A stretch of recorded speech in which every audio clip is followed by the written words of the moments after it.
Yeah, let's get this show going. See how this game is. I'm actually kind of looking forward to this.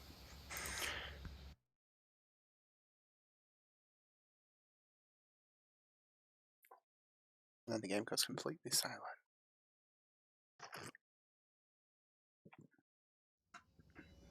I'll have to. You guys will have to let me know how the audio is.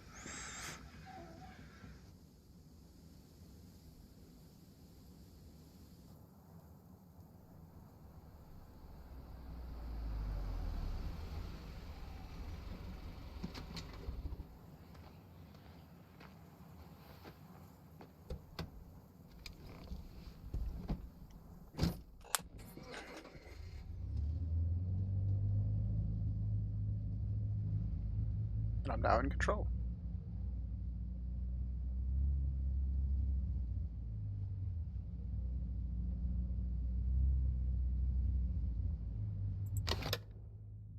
Chewing tobacco.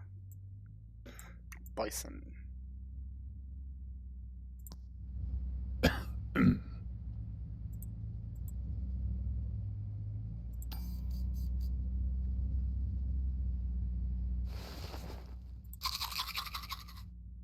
Got a toothbrush, and that's it.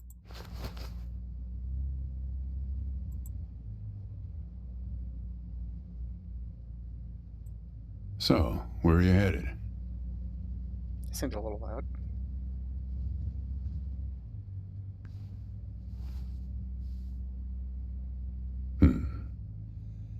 Not the talkative type, eh? Yeah, I gotta turn that down a little bit. Really, there's no volume options in the game. Oh my god. That's okay. 1 second. I really hate when games do this. Like, seriously, why do you not have volume options in your actual... Like, it's on the main menu, but it's not here. Here is where I need them more. So I guess we use the mixer.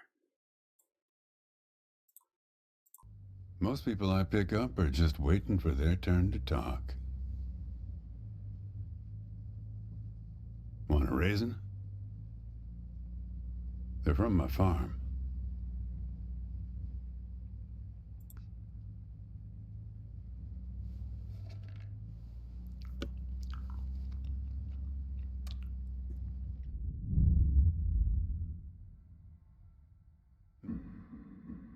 You don't look so good. Uh-oh. Guess those things don't agree with you yet. That was a little creepy. Strange. They're Thompson seedless. Good raisins. We still farm more of those in California than anywhere on Earth. You want to know the clearest evidence that reality isn't real? Raisins and grapes, man. They're the same thing, but they taste disgusting when eaten together. Obvious bug in the program there, right? Memory is a slippery thing. Think about when somebody asks you about this ride later, assuming you even know where you're going, and get someplace where somebody can ask you. Hey, how'd you get here anyway? They'll ask you. Oh, I hitched. And your brain will flash back for a second when you say this. And it'll show you a frozen snapshot of yourself, sitting in this car, talking to me like we are right now. But I like which the moment music. will it actually show you? Will it be this one? Or this one? Or this one? We think we remember how people really were, how our lives together really were. But when we think back to them, even the people we cared about the most, all we're doing is snatching moments out of the air. Just grabbing another raisin out of the box.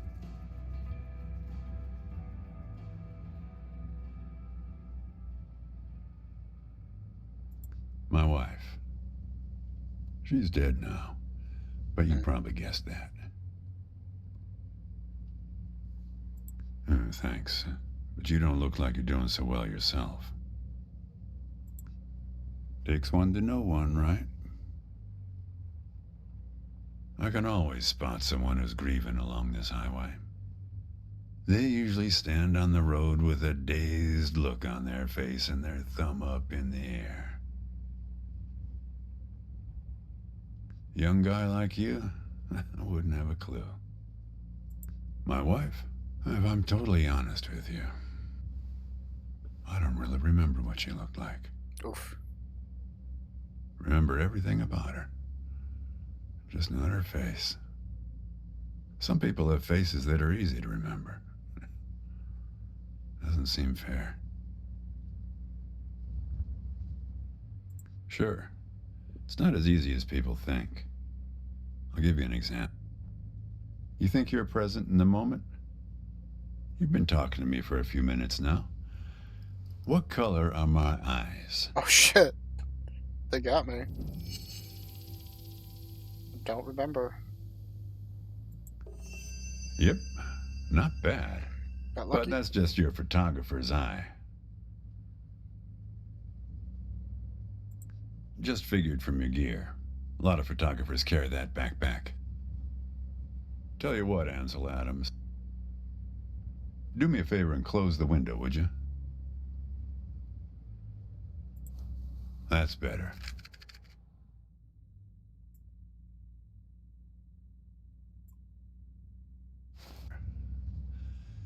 Now, where Okay, I were have the we? matchbook now. What you got?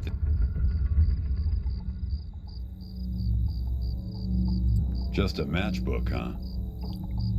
I figured it must have been something important. Because the window is still closed.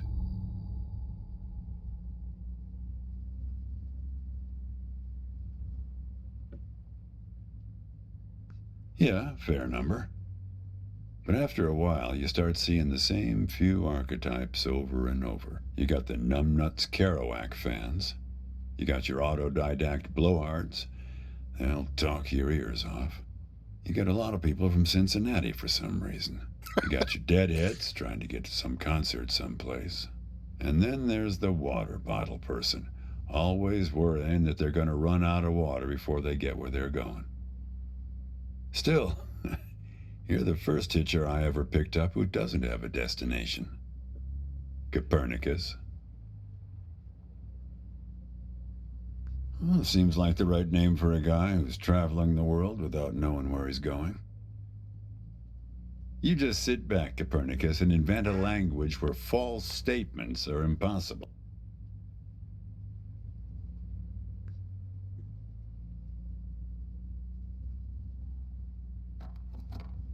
You know,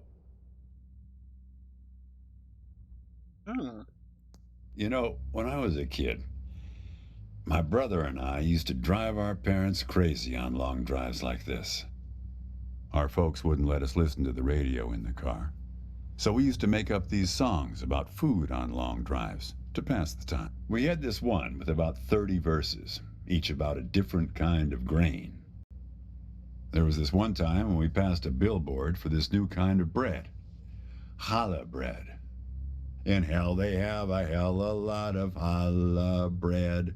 In hell they have a hell a lot of challah bread. In hell they have a hell a lot of challah bread. In hell they have a hell a lot of challah bread. Oh, yeah, that drove Mom and Dad crazy. Come on, join in. In hell they have a hell a lot of challah bread. 1 second. I'm gonna turn it down a little bit more. Because it's still spiking up into the like almost red for you guys. In hell they have a hell a lot of challah bread. In hell they have a hell a lot of challah bread. In hell they have a hell a lot of challah bread.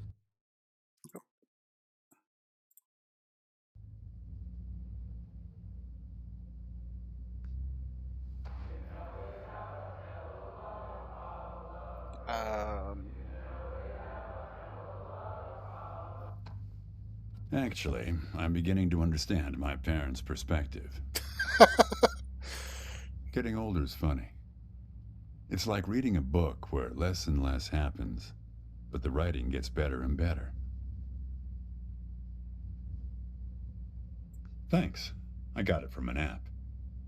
It's this app with philosophical sayings. My wife got it for me to make me sound smart. She had a way with words.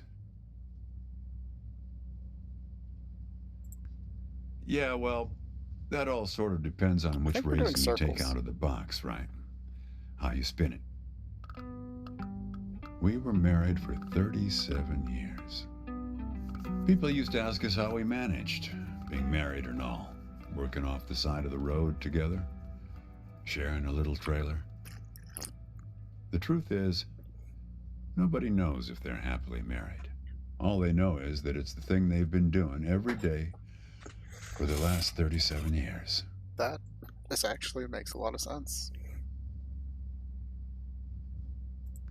Yeah, we used to have a strict division of labor back when we worked together. She would raise the grape from the time it appeared on the vine, and I'd step in as soon as it was time to start drying them. Our customers used to have fun with that. I'm the dry one, they'd say. Grapes attract a certain kind of person, a person who likes to tell jokes. Wine enthusiasts, tourists, people who like to talk.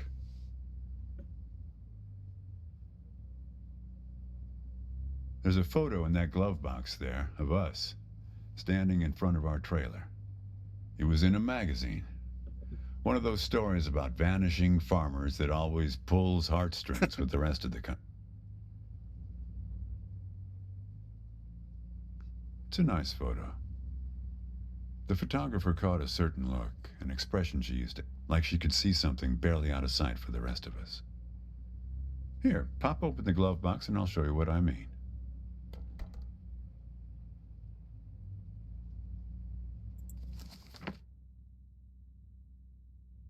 Farmer's Almanac, nice.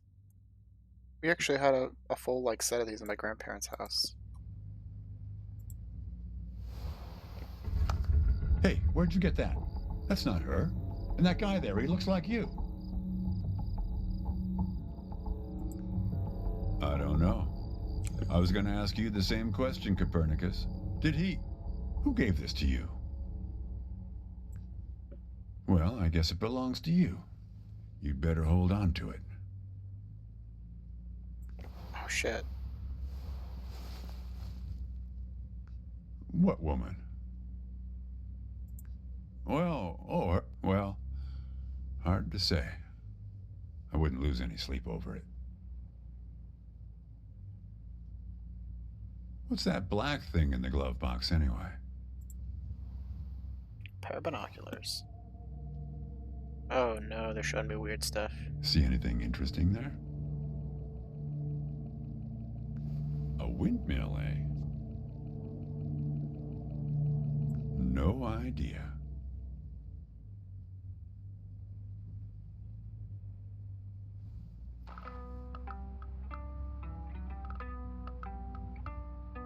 Oh, okay, cool. So now you can just look around the music. This honestly, like the music and the way that the whole feel of this very much feels like it reminds me of um I'm completely brain farting. It reminds me of Life is Strange, actually. The good parts of Life is Strange. I'm pretty sure it just paused, so I'm gonna go back to the main menu real quick because I want to change some settings. I think medium's not necessary. Let's turn the music down a little bit more, turn the sound down a little more, the voice is right around there.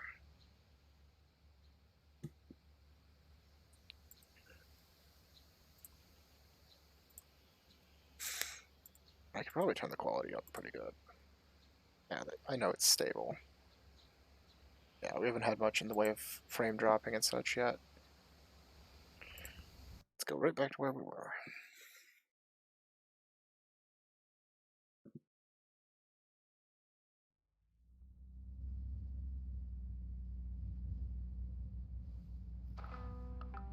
There's the music. Okay, that's much better. Now I can actually readjust my mixer.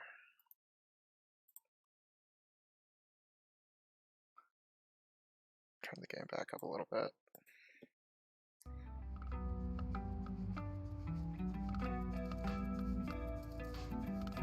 I gotta say, the game's really pretty.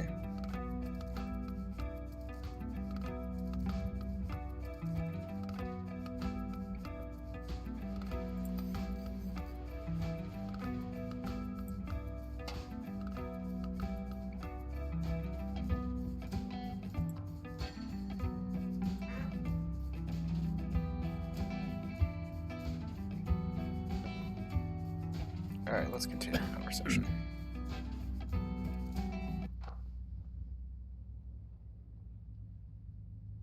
Say, want to hear a joke? Why did the raisin take the prune to the dance? I think I've heard this. He couldn't get a date.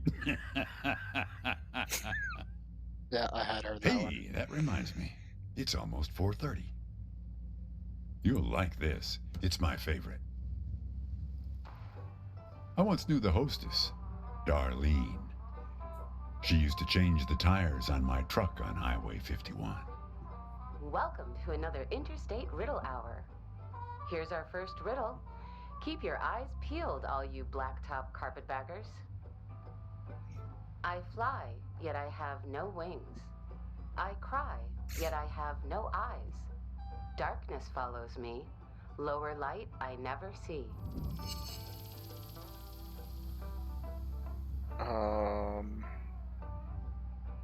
Wait. I didn't realize I had to actually... Lower light I never see.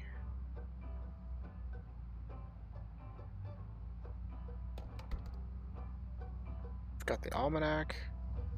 Got a can. A duck call. Radio, chewing tobacco. I wish I could re-listen to the riddle. I'd rather re-listen to the riddle than get help.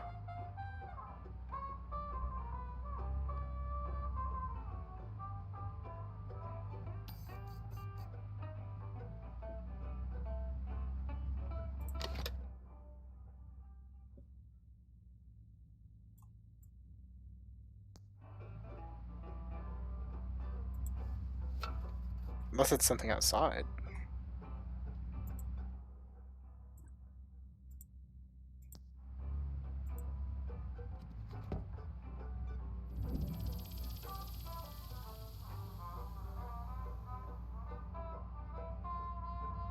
One sec. Oh, cool.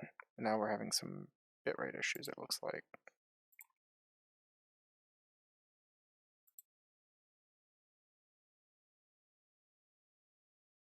No, I guess not. Just OBS being weird. Because Twitch says it's fine.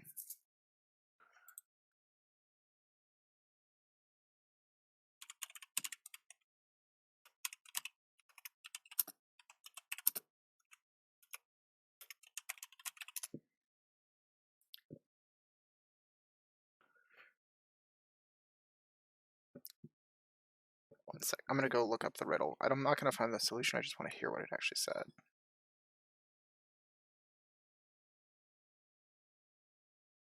Oh, come on, just tell me the riddle. I don't need to watch it.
And I literally can't find anything about it without having to watch a whole video, so...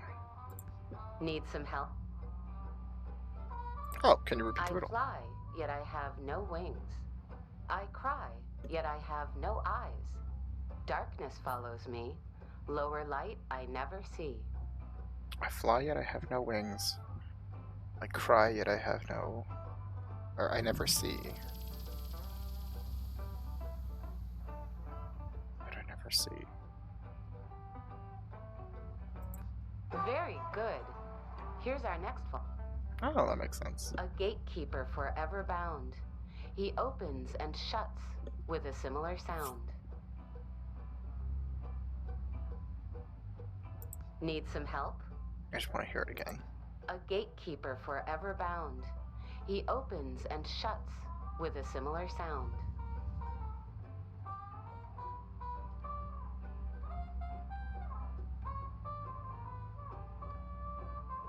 A gatekeeper forever bound, he opens and shuts with a similar sound.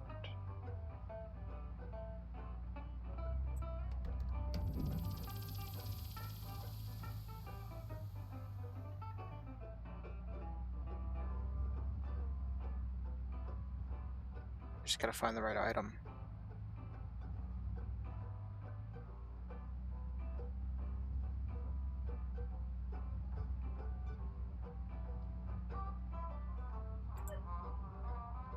You can't just click on...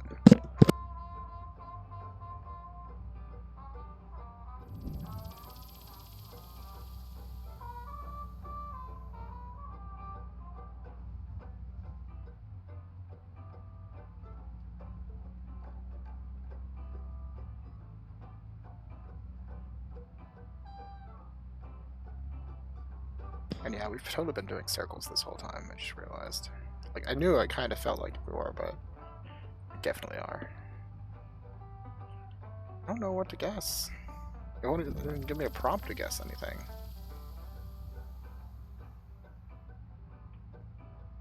Very good. I don't know why I listen to this every day. Damn Zipper. questions are rigged. I never get them. Says the guy who never knew what pressure to keep his tires at. Hey! Having fun? Want to keep going? Great. Here's another one. Take one out and scratch my head. I am now black, but once was red. What am I?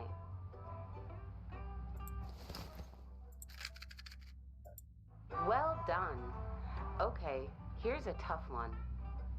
I have 4 wings but cannot fly. I never laugh and never cry. On the same spot I'm always found, toiling away with little sound. What am I? 4 wings, can't fly. Toiling away, same spot. Never cry.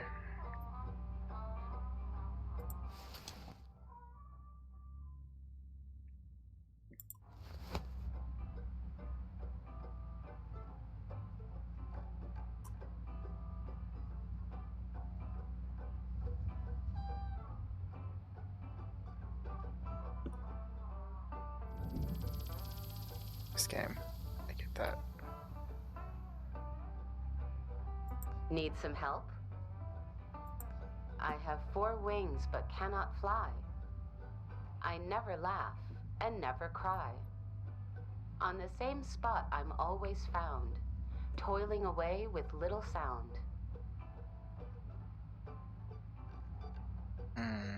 On the same spot I'm always found, toiling away with little sound.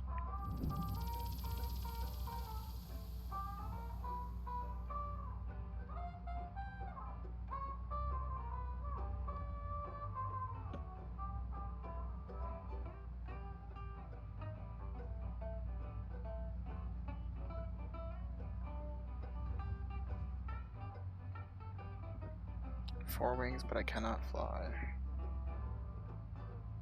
This one's tough. She wasn't wrong.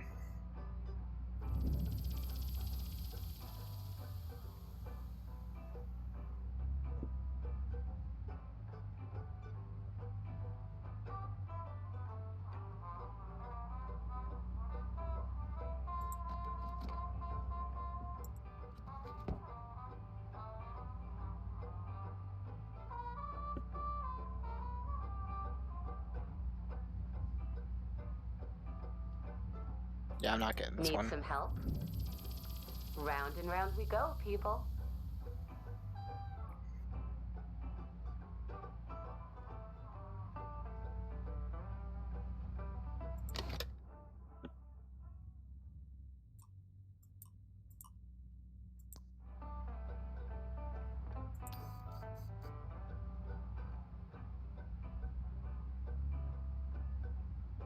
Is it the windmill? I know I saw a windmill. I thought about it, but I couldn't click on it. Where is it?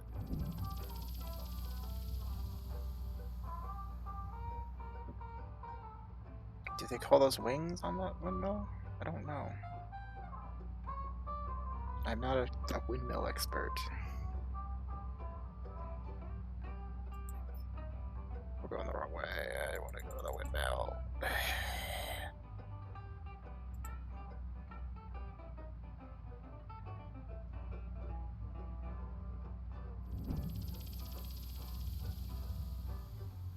I can't guess it if I'm nowhere near a game.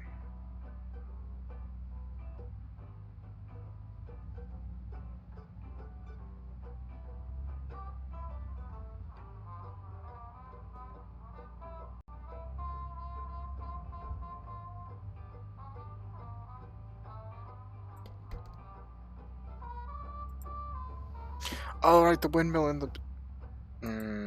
All right. I here's our totally last forgot about riddle. that.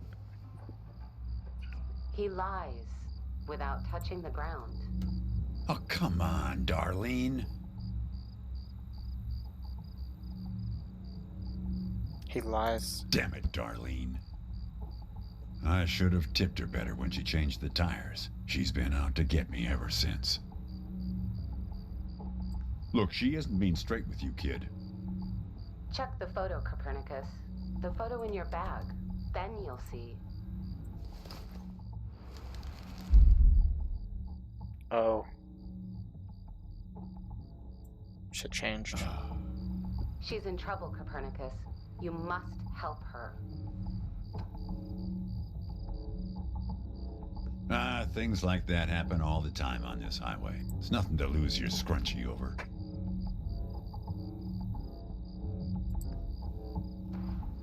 Riddle hour has now ended. I've helped you all I can this time. So long, Copernicus. Oh, this got creepy. Kid, I am sorry about your girlfriend.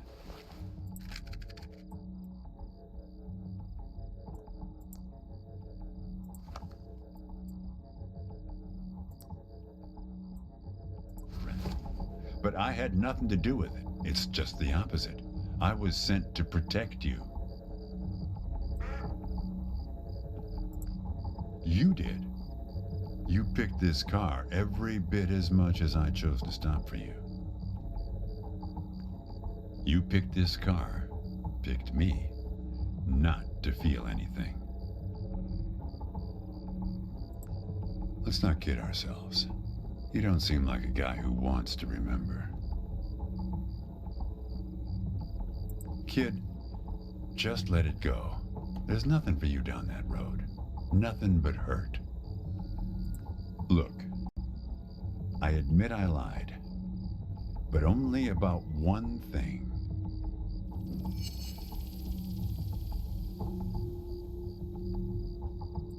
Yeah, we've met. Twice, in fact. Sure. You showed up at my trailer park taking photos. At first, I was a bit suspicious, since there were plans to kick us out and develop the trailer park into some kind of shopping center.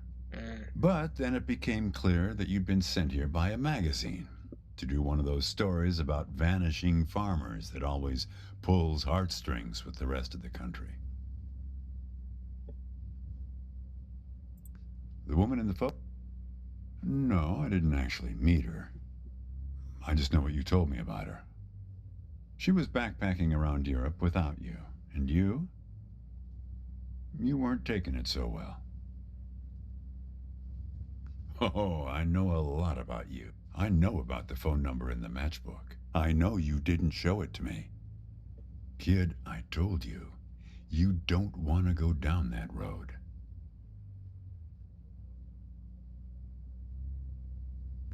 Well, what's that they say in that Tom Cruise movie? The one where he's a bart. Everything ends badly, or it wouldn't end at all. I wasn't afraid of the truth either, back then.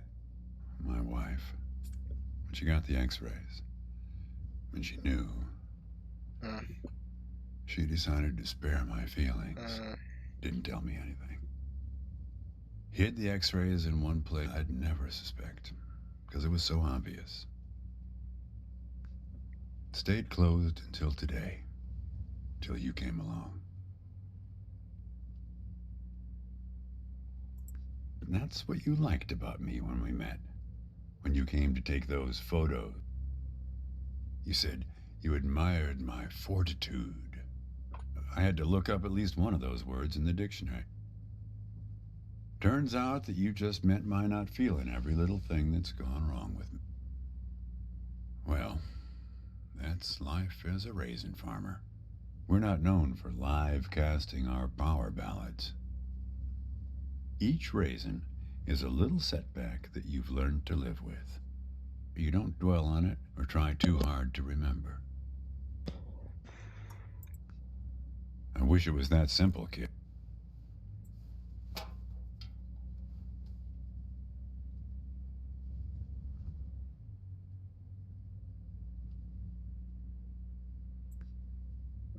Hey, Chief. Why don't you have a look here?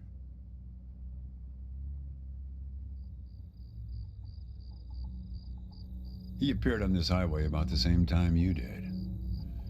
I guess he's part of what you're running from.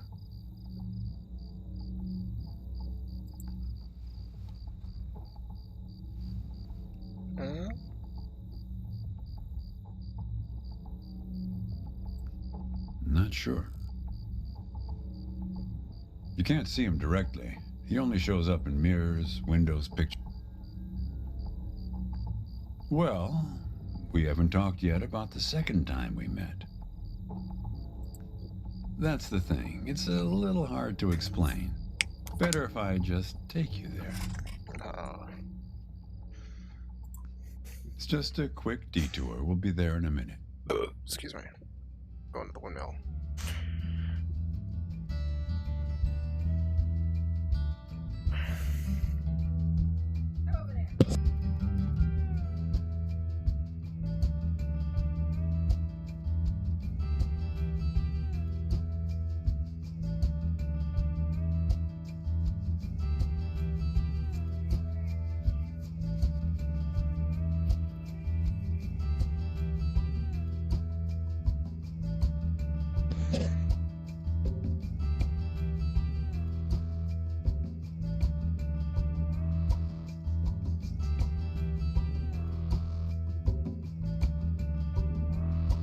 Oh.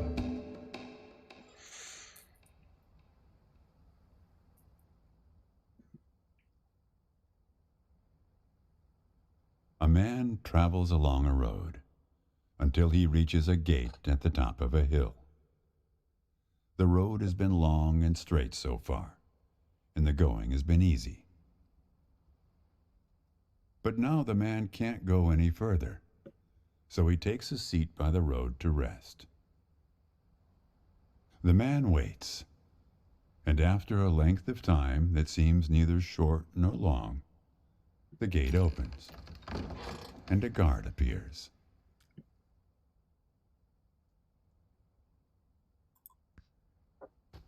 The man asks the guard for entry, but the guard says he cannot let him enter at the moment. The man thinks for a second and asks if he will be allowed through later.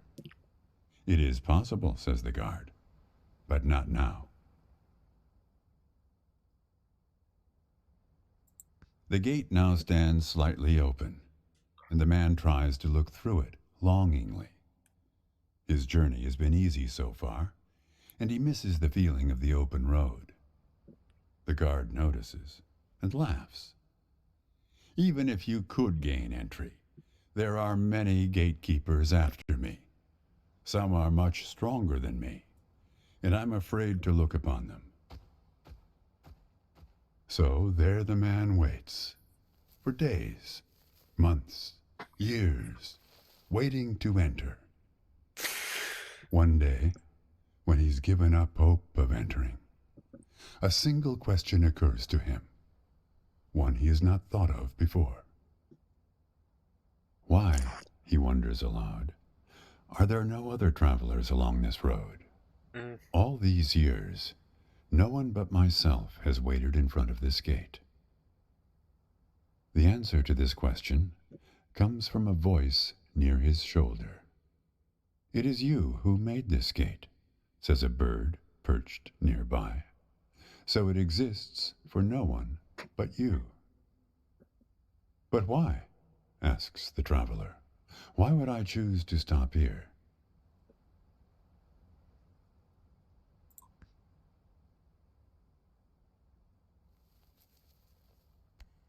The bird answers after hungrily eating a crust of bread from the man's hand. After this point, the road becomes less straight. It splinters like the tree in which I live, splitting into dozens, hundreds of branches. The path becomes impossibly narrow and frail, and crowded with the view of other paths one could have taken. Mm. There's only one point ahead on the road where all paths converge, where all points join, where the light shines through skin and through lies. But it's never been reached by one of your kind, a traveler who walks on feet.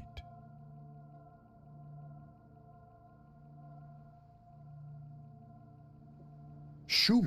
Cries the guard, chasing the bird away. Don't listen to his nonsense. Having said this, he takes a seat next to the traveler, but not before closing the gate forever.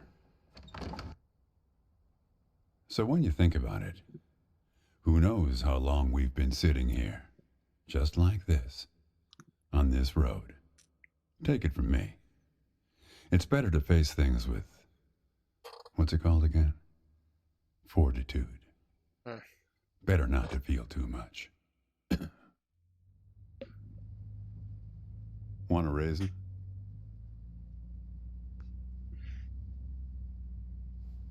Why not?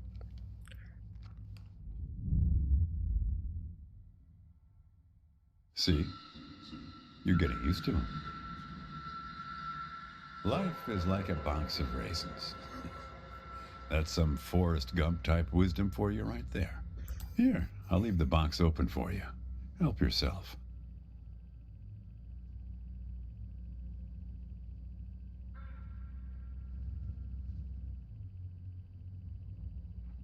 Birds.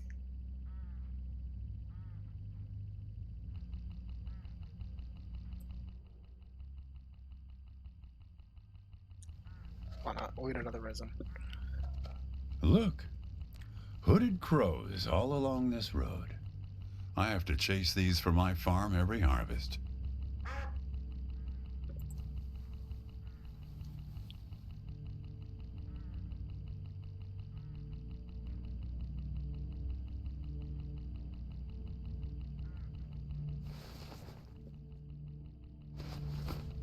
They look hungry. Didn't get much peck out of this last harvest. You don't want to do that, kid. These birds are unpredictable. There's no telling what they'll do once they start swarming. Get enough of these crows together and it's big trouble. Maybe that's exactly what I want.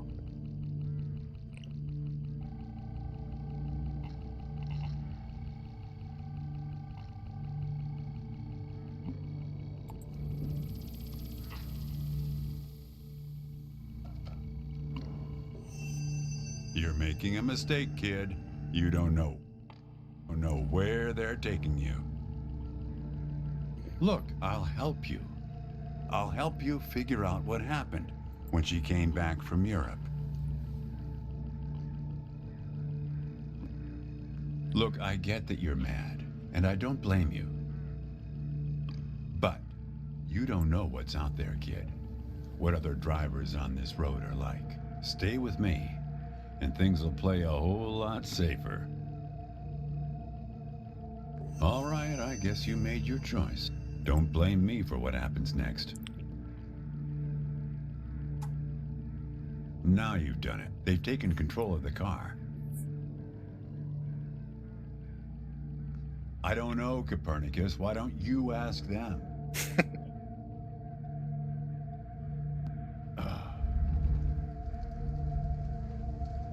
We're at my farm, Copernicus. I had a funny feeling the moment you looked through those binoculars. Well, they're pulling us around in circles. They're afraid of the scarecrows I put up here last summer. They want to take you, I suppose, to that windmill in the middle.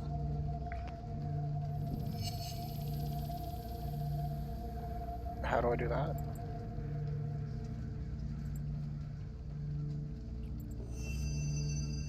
With the binoculars.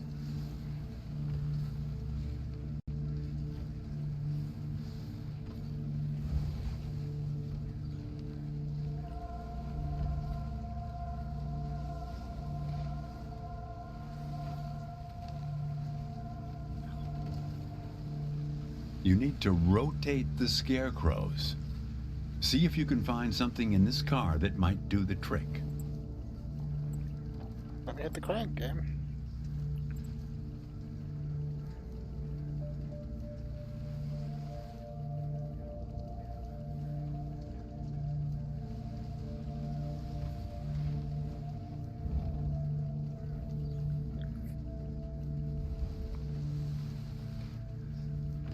That's it, kid. Now, more of the same.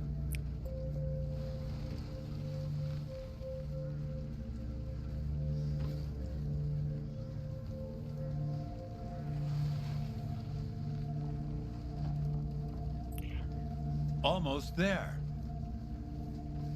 That's it, kid. Got him.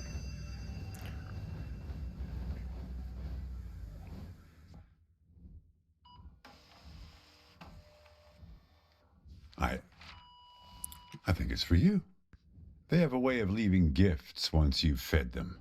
Often something shiny or a piece of string.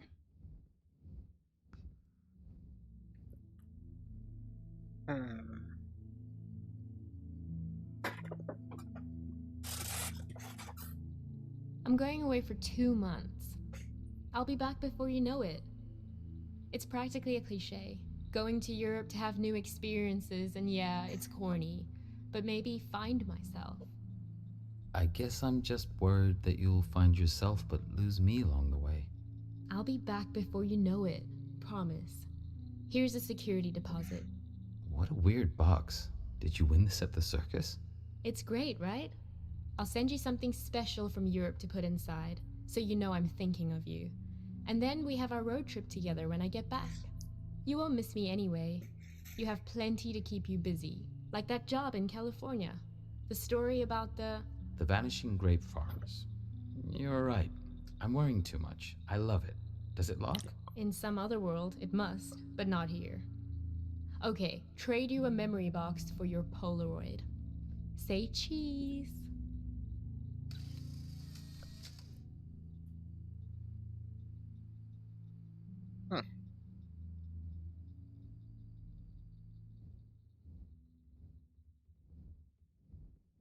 Well, now that you know how it started, it doesn't make the next step any easier, does it?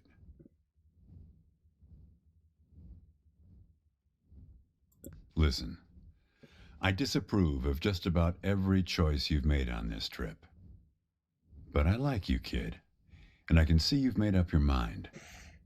If you want to find your girlfriend, if you want to find out what happened, if you really want to go there, you've got to find that box. I don't know, kid. But find that box and the key. Open the box before it's too late.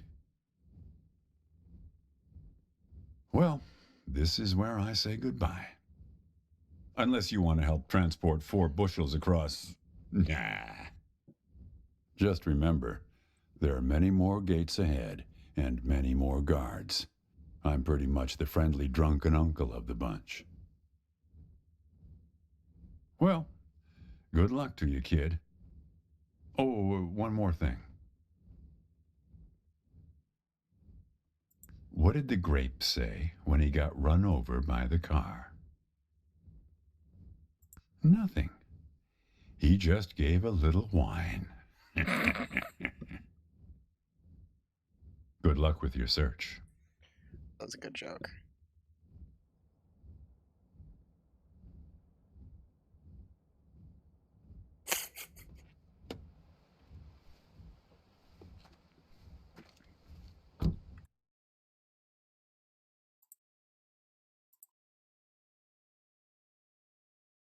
Alright, I will be right back. To the game. So excuse me if I mute a little bit more often. I'm going to be picking at this rotisserie chicken as I go.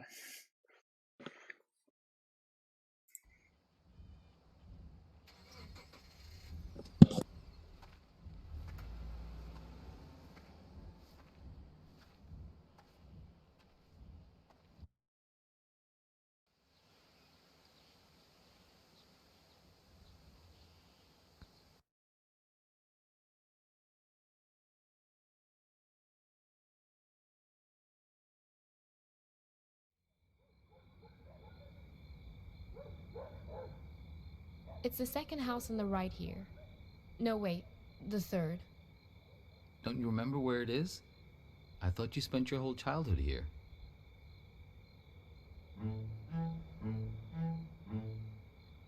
Do you know what put us on top of the food chain? Do you know? And please don't say opposable thumbs. Plenty of animals have those. Possums, koalas, something called the waxy monkey leaf frog. They're nothing special. Forget about thumbs, okay? Memory is what put us here. Yep. So many of our dreams are set in the places where we used to live. We want to see them, visit them again. There should be a rule, a kind of social convention. The old apartment rule. That works like this. We can show up any place we used to live and simply explain, oh, I used to live here. There's nothing strange about it. The people who live there just throw open their doors and invite us in to have a look around. So we can go back home again. So we can be whole. Hey, are you keeping an eye out? Oh dear. I didn't mean to put you to sleep with my talking. Oh my. No offense taken. I've been told I have a way of putting my students to sleep as well. We're looking for Asper Street. At least it used to be called that. The problem is that a few years ago they rearranged all the letters of the street signs in this neighborhood. Very impractical. I'd say. Still got all the items from the first one. Good. I didn't catch your name. Time hops. Yes, that's what everyone calls me. Mondale Ferraro, huh? Everyone except my students, of course. No, just a second. Let's find this Asper Street, please, before we begin our inquiries. Like...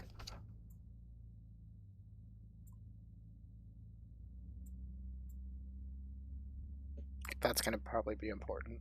The back of these. Like I say, they might have rearranged the letters a bit. Asper Street, huh?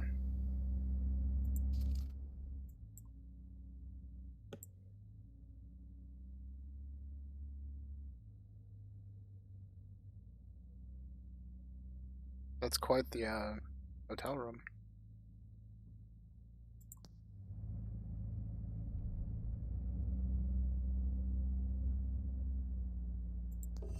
Ah, yes, that's it. Very good. So, we're on our way.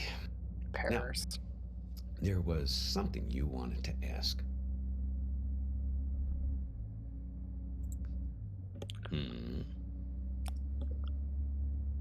Yes, then it's going to turn out that big surprise. I do know you.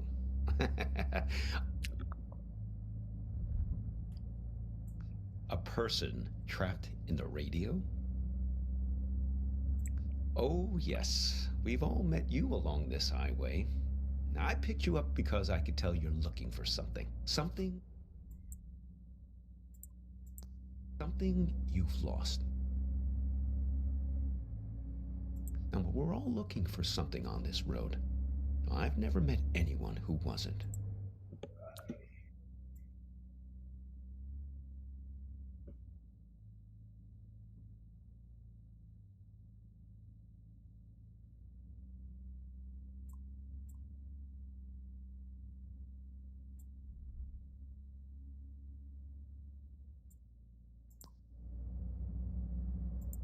My dog. Well, she's been missing for a long time now. Hops, like me. Stupid idea, naming a dog after yourself.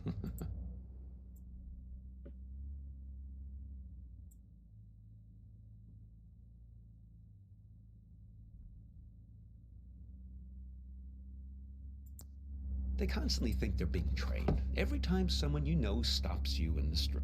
Made her a little bit high-strung. So, Vern mentioned this problem you have with a photo.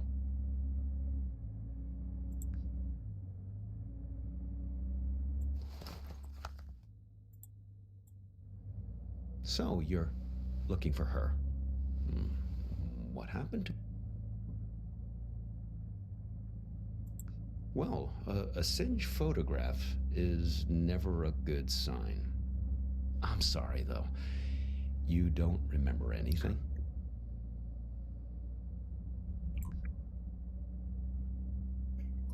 Well, I can help you with one part. Now, you two came by my house, yes? See, that's my silo, there in the background. Yes, I got a lot of dogs. After a while, the kitchen got completely full. I'm not very good at getting rid of things, as you can see.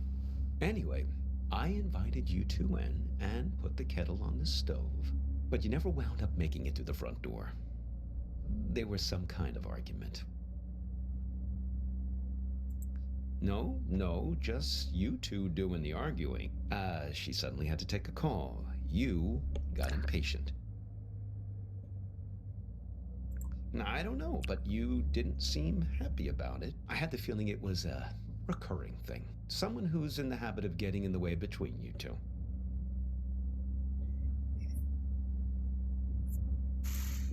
If you want to know what happened to her, why don't you just ask her yourself? You haven't asked me yet where we're headed.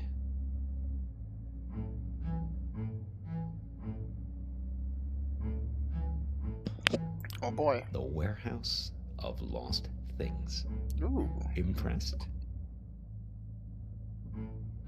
Oh, okay. It's this warehouse that contains everything you've ever lost in your life. You can find anything there, even feelings, but you only get 15 minutes to look. It really threw me the last time I was there.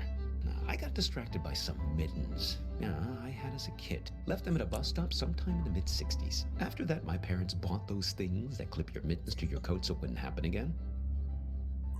Well, why not? Shamanic tribes of the Amazon believe that in order to heal, you have to journey into the other world, find the thing you've lost among the spirits, and bring it back. Now, and to think about all the things we misplace. Atlantis, huh? And we lost an entire city once. Why shouldn't we get a second chance just to go back and retrieve some of the things we've left behind?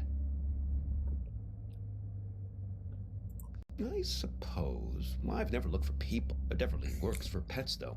I found several of my dogs there when they've run away from time to time. Stick with me, you'll see. Just keep your eyes peeled. Now, if I remember correctly, it's only about another 20 minutes from here.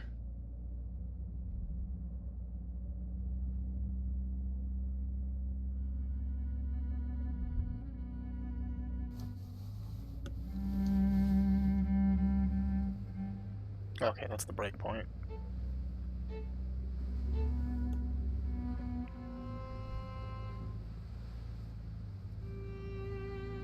God, his mirrors are really dirty.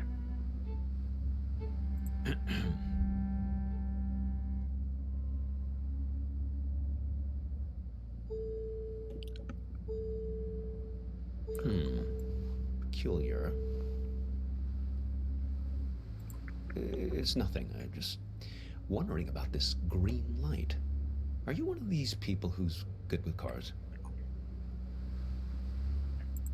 I was hoping you might know. I never saw it before until you got into the car. A car manual? Oh no, that's not the sort of book I keep in here. I'm a humanities teacher.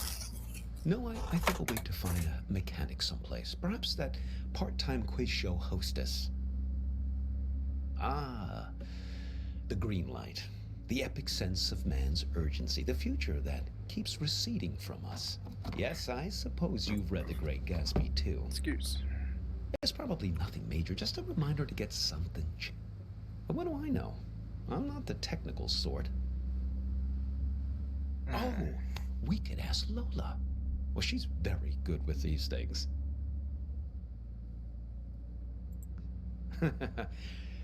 Probably not, young man. Lola's a kind of oracle. She's given me lots of good advice, right from where you're sitting.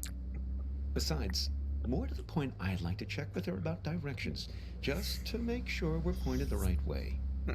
See if you can find her here. No, not a woman. A bear. A bear? Well, she's quite small, you see. A toy bear. Now, I found her at the World's Fair in Barcelona, 1929, at an exhibition about alchemy. Lola Montez. Well, she's somewhere in this car now. Feel free to rummage around as much as you need.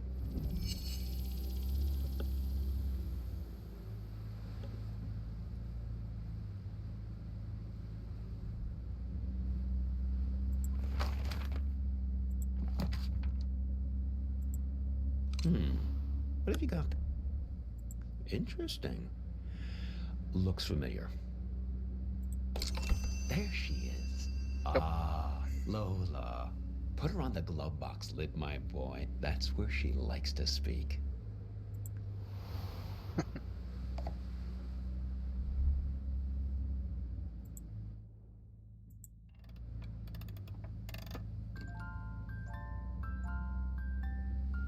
Yes, sometimes directly, sometimes in a more of a roundabout way.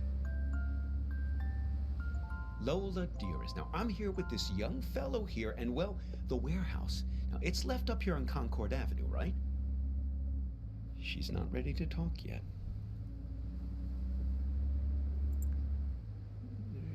She's lonely, and she misses her friend. Fellow memory objects. That's her preferred company. Trinkets like her, lost and found many times over the year, imbued with the memories of everyone who's ever claimed them as their own. Get enough of them together, and things start to get interesting. The present moment peels back like wallpaper to reveal the past behind it and the future ahead. Her and her friends, yes. She's very good. She even remembers my dog's names. Well, it depends on how many are missing at any given time. Currently, Hops is the only one who's out of pocket. She's been gone for almost 9 months. I'd very much like to find her. Well, no, I couldn't look for her these last months. I got a bit detained. Yes, it all started when I was buying some tube socks. I was on the escalator, trying to leave the mall, Do you ever have that thing where you buy something and you know it's the right thing, but you start worrying about it just as you're leaving? I was staring at the socks, wondering if they were the right length. Now, I knew they were, but I must have not been paying attention, because suddenly I slipped down that crack at the end of the escalator, right where you're supposed to step off. Yes, exactly the thing kids are always worrying about, getting sucked down the escalator. Well, first quite quickly, and then very slowly. Well played. Before you know it, you're banging around in this chute, and then you land at the bowling green. That's what they call the entrance. That's a little area with some onboarding materials and that fake grass carpeting, so the landing isn't so rough. It's the most fantastic.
Keep it in my pocket.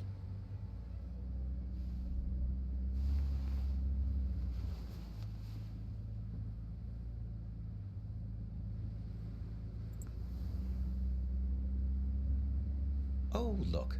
Let's give it to her place. Let's see if she's feeling more sociable. Lola, dear, are you feeling more chatty now? Look, she says her tea party is still missing 2 guests. You see, we just need to find 2 more of her friends.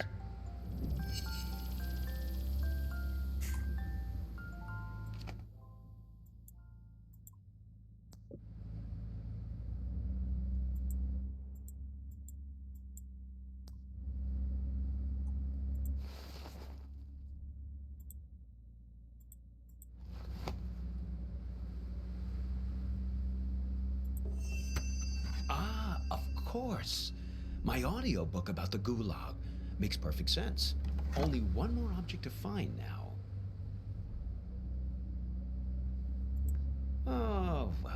It's something I used to play for her in the car an awful lot. There was this one story she used to adore. The story? Well, it's about, in a way, two guys like us who were side by side, both waiting for something to happen. Now, these two fellas were both prisoners in the Gulag. Do you know what the Gulag was? So, the Gulag camps were off in the middle of nowhere. You could escape, but then what would you do? Well, you'd starve to death. So there was a trick. It was called the sandwich. Now, say you and I wanted to escape the Gulag. Two guys like us, friends.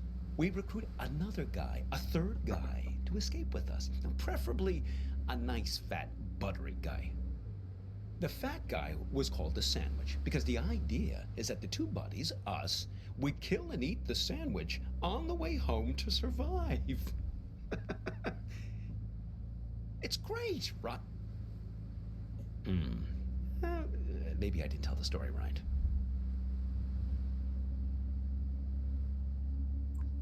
Well, I haven't told you the best part yet.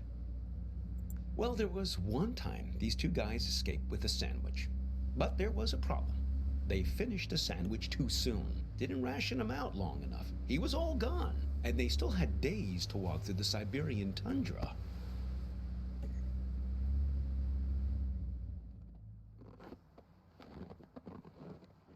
These guys were great friends, but they were also hardened criminals. And so they knew that whichever one of them fell asleep would be eaten by the other one. But the code of criminal friendship didn't allow them to acknowledge this. So they had to keep playing it, nonchalant, chatting about stuff, whatever people talked about back then, trudging through the snow.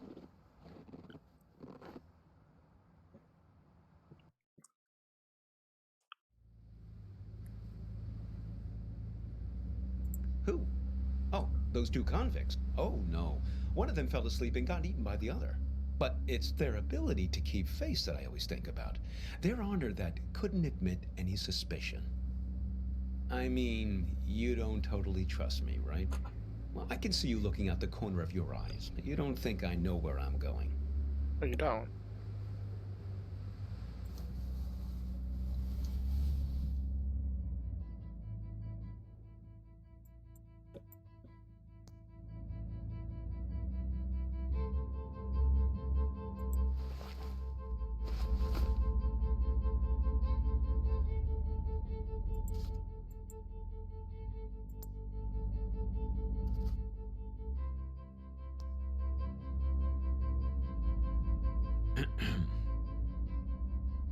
Listen.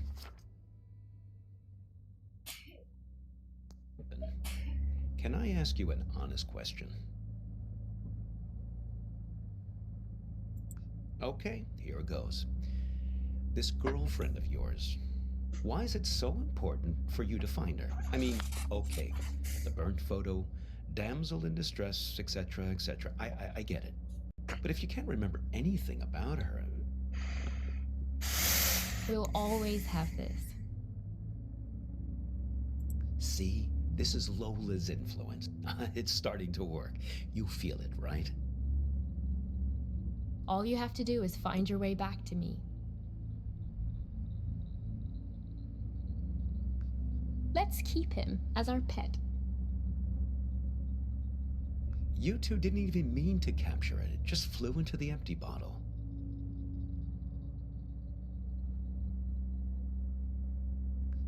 Yeah, so you think maybe the goal of this whole ride is to return to that moment of innocence and recapture the magic of that moment?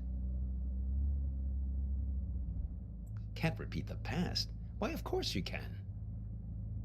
Well, for your sake, I hope so. I think you know. You're like me. The past is the only place left for us.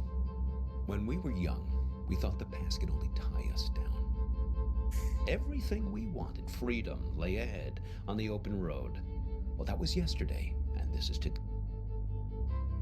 Now the past is all you've got, and the future is full of pain.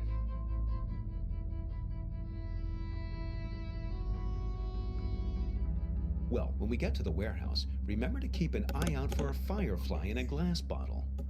It shouldn't be hard to spot. They tend to keep that place pretty dimly lit.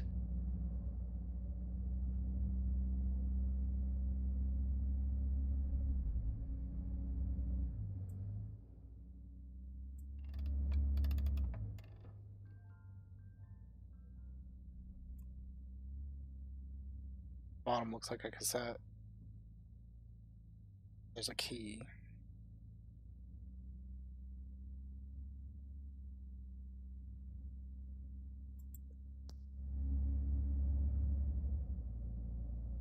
Nope.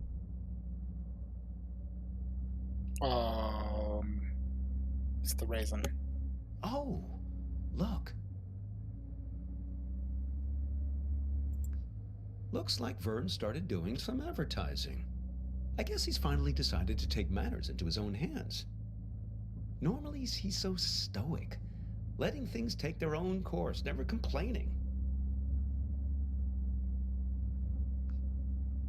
Well, he was just trying to help you. Seems like you can use it.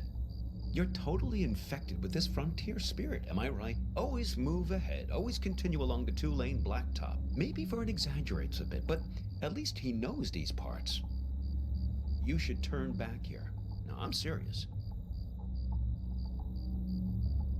It's just Lola. Blast nothing. Someone changed the street signs. Him. He's been here. I swear it was the second left past the red house.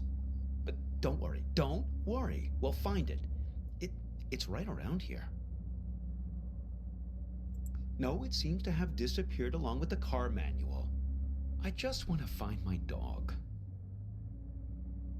These streets all look the same. This is worse than falling down an escalator. Here, take this. See if you can figure out which way is east.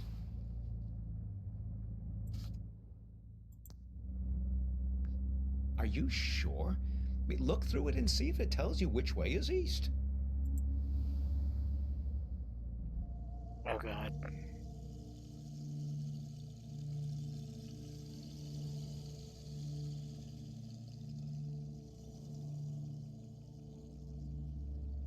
No luck, huh? Well, maybe it does something useful. Oh, listen. She's starting to talk. Hopefully we can get out of this maze now and head on our way. Lola, dear, this young man and we're looking for... She's saying something. Something about you. A car crash? No. He's fine. Well, just look at him. She thinks you've caused some kind of accident. I can vouch for this young man, Lola. Well, he's been with me almost the entire afternoon. She says she knows who you are and that she wants to help you.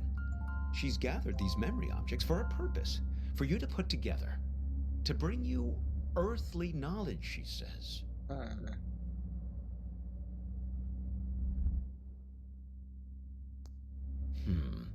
Very peculiar. Time to combine them.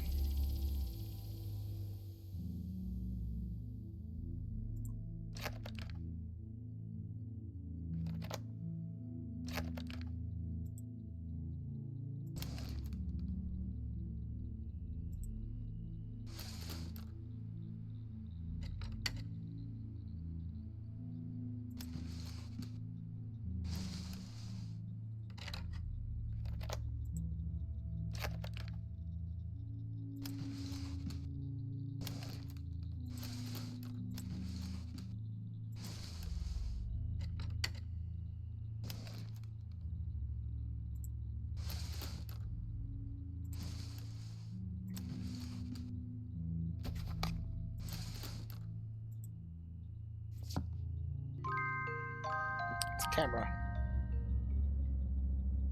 Well, isn't that something?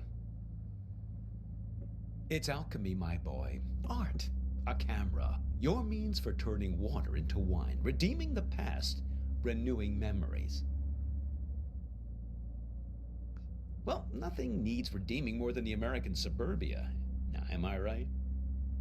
Americana, where the surreal intermingles with the mundane. Here's your chance, my boy. Create a photo journal, win some awards.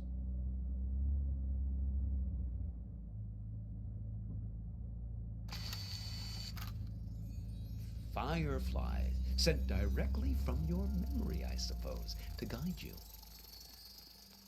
Oh, hello there, Lampyridae. No, he's younger here.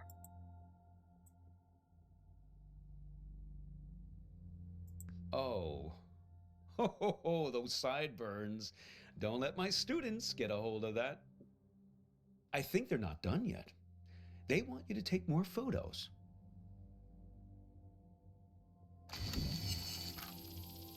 They want to show us the way, but they can only do it through photos.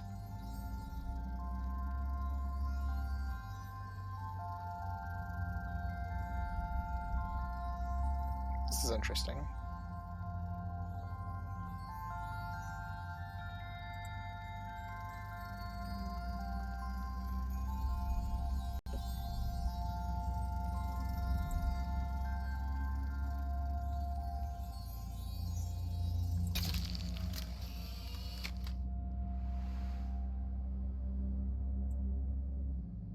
Gee, I didn't notice him standing back there. Should we go back and pick him up?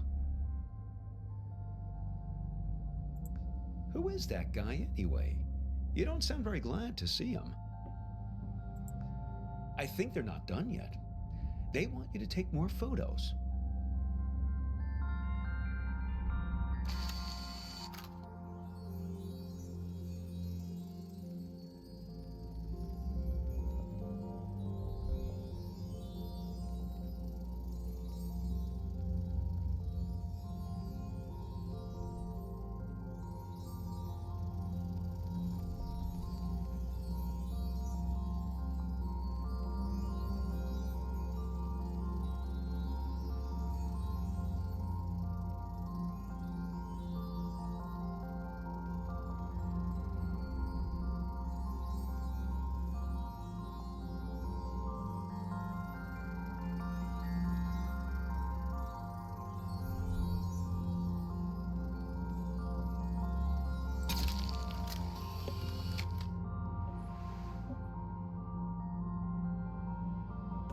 Trading post, huh? Interesting proposition.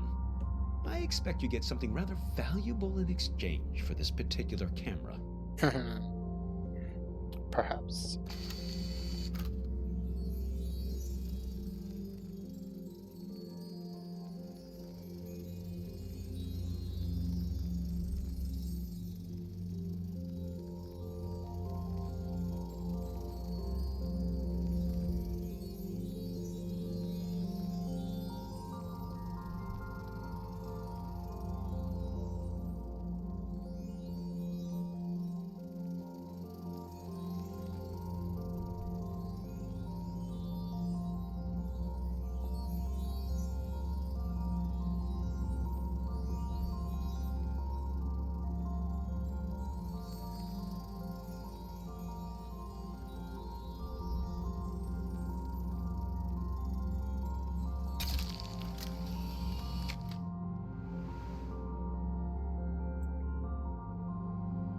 What? It can't. Ah, no! No! My dog! How? If I can't find her in the past, I don't have a chance of finding her in the future. Oh, that was just nonsense I said to cheer you up. I just want to find my dog.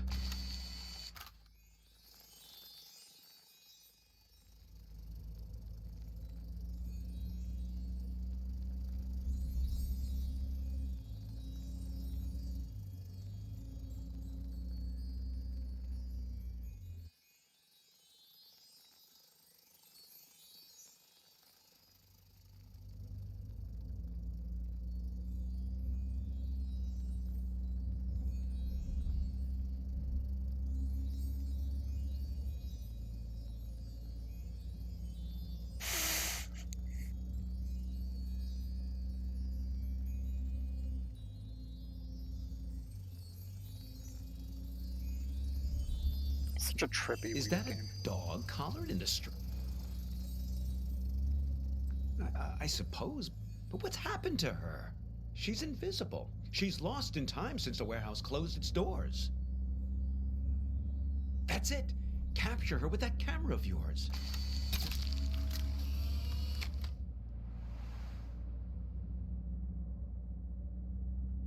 Oh, you're a good dog, Hobbs. You ran past the funny mailbox through a door, and we'll find you, don't worry.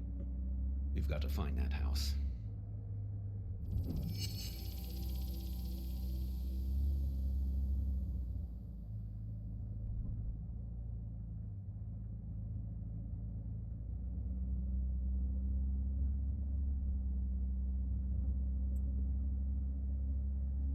That's the one.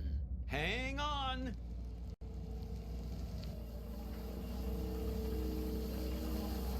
Oh, it got dark. Look, the silo. That's my house. Funny how you can come upon the very place you live and not even recognize it. All depends on the angle you... Hey! There's Hops! Thank goodness. Oh, I've almost got her back. Listen, I didn't realize the warehouse was closed, but we must do it again. Now you have to promise me, pinky promise, that we're going to meet again in a year, okay? This same spot. We won't exchange contact info or anything like that. We'll keep it old school. Meet here in 1 year's time. What do you say? Wise plan, young man. People like to say that you can't live in the past. Well, look at me. I'm living proof to the contrary. Look, your fireflies are back.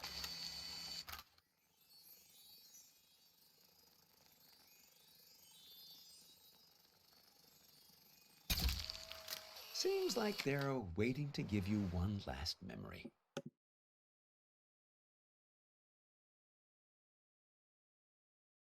Hops, wait for me! Oh. It won't let me look because they don't probably have an animation for it getting out. That's funny.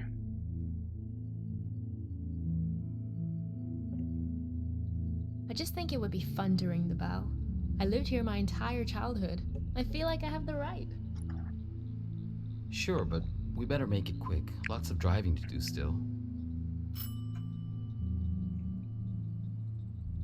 Hello. What can I do for you two? This is gonna sound funny, but Not at all. Come right in. oh, sorry, I've got to take this.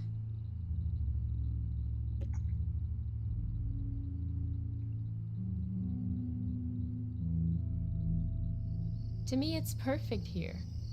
I don't understand what's so great about our life in Seattle. Don't you ever think about making a change? Sure, but this isn't the kind of change I had in mind. I get it. You grew up here, so it's your baseline of normal. But this just isn't my idea of an adventure. Adventure. It's real here. It's a good place to grow up, to have children. At least it was for me. I can always find myself here. Same stars, same fence, same mailbox.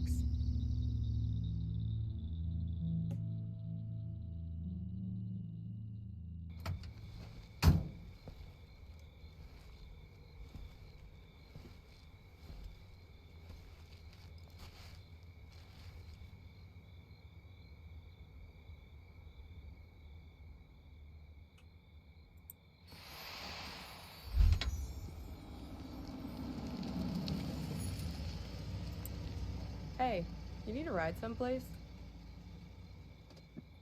And there's my next ride.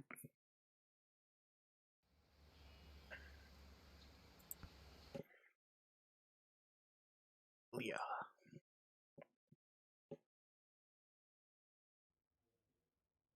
Listen, I'm not your girlfriend.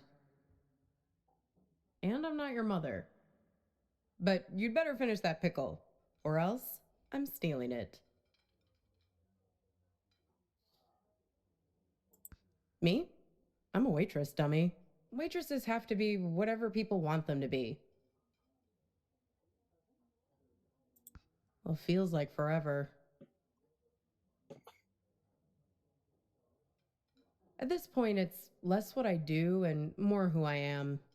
But not Thursdays. Today's my day off. That's okay. It's nice to sit on the other side of the counter for a change and see how the other half lives.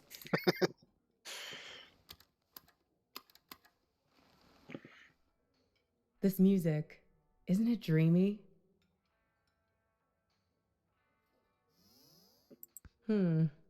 I can tell we have some things in common. We both have to live by our wits. Hitchhiking isn't an easy trade. Waiting tables isn't either. I'll show you what I mean. Corned beef hash with 3 eggs over easy, whole wheat toast and hash browns. 2 eggs scrambled with bacon, sausage, English muffin, and french fries with mayo instead of ketchup. 3 eggs over easy with well-done bacon and a side salad, hold the toast, Greek omelet with well-done hash browns and white toast, a short stack of blueberry pancakes, coffees all around, and 1 Diet Coke. So, how many orders of toast were there? Okay, here it is. Corned beef hash with 3 eggs over easy, whole wheat toast and hash browns. 2 eggs scrambled with bacon, sausage, English muffin, and french fries with mayo instead of ketchup. 3 eggs over easy with well-done bacon and a side salad, hold the toast, Greek omelet with well-done hash browns and white toast, a short stack of blueberry pancakes, coffees all around, and 1 Diet Coke. So, how many orders of toast? Yep. Well, unless you count the English muffin. Then it's 3. I figure there's an art to hitching a ride. You have to be able to read people very quickly. Waiting tables is no different. You get to know what people want before they know what they want. It's a sixth sense. When I picked you up, with you it was easy. Your mind is an open book.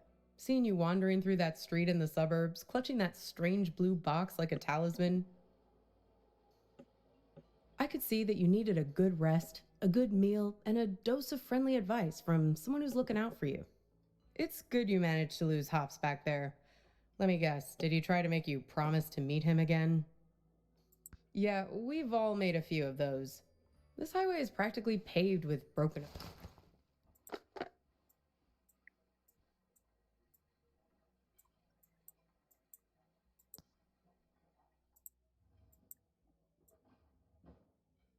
I like the little detail of the corner being bent.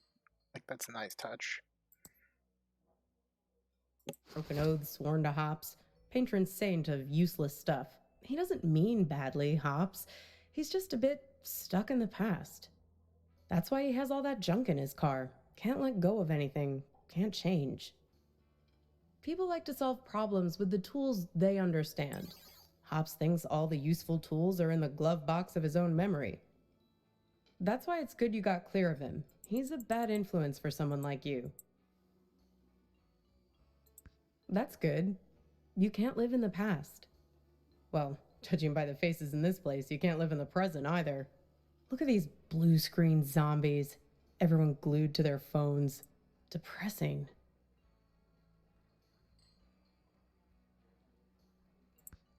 The living dead all around us. Not you two, though. You and your girlfriend. You were very much animated. Although, maybe not in a good way. That was some argument. Well, if it wasn't worth arguing over, it wouldn't mean anything, I guess. You were right over there, sitting at the counter. Well, I'm not one to eavesdrop. Something about text messages, being present. The usual suspects when it comes to couple arguing somewhere in public in the 21st century. I only caught the end of it. It was one of those things that suddenly boils over. One moment you were sitting there having your strawberry rhubarb pie and trying to figure out where the next gas station. The next moment, when I came back with your check, there was this big scene with you storming out the door.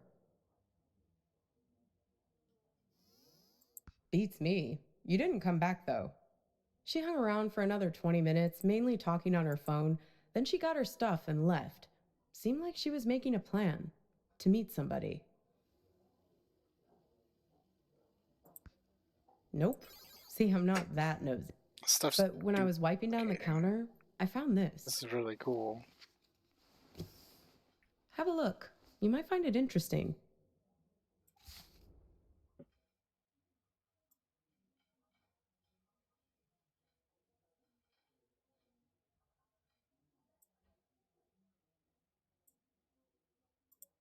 Weird, right? Gets weirder though. Check out the back. Seems like some kind of rendezvous. I mean, I figure that's not your card. Beats me. I just work here. Sorry, Copernicus. I've helped you all I can this time. Like I said, we all know each other on this highway.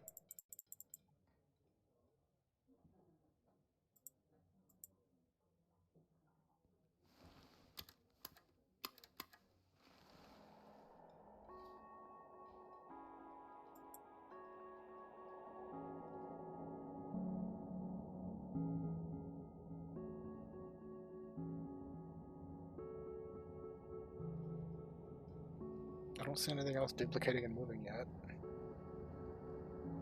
This is really neat.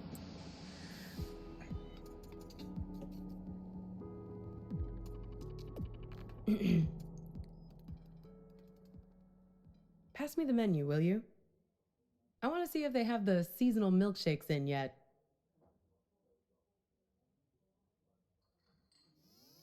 Okay, let me move.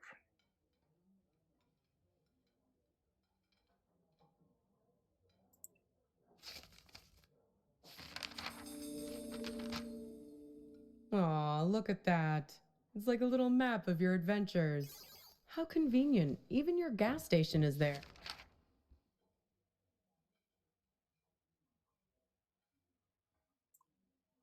Is there. Did you notice? It's a typical sign, you know, of a lucid dream. Random happenstance, strange coincidence. This might be a good time to test if you have superhuman strength or can fly or something.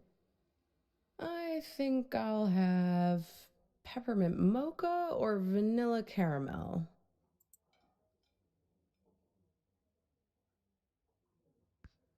Yeah, haven't seen our waitress in a while. Geez, I'd kill for a shake right now.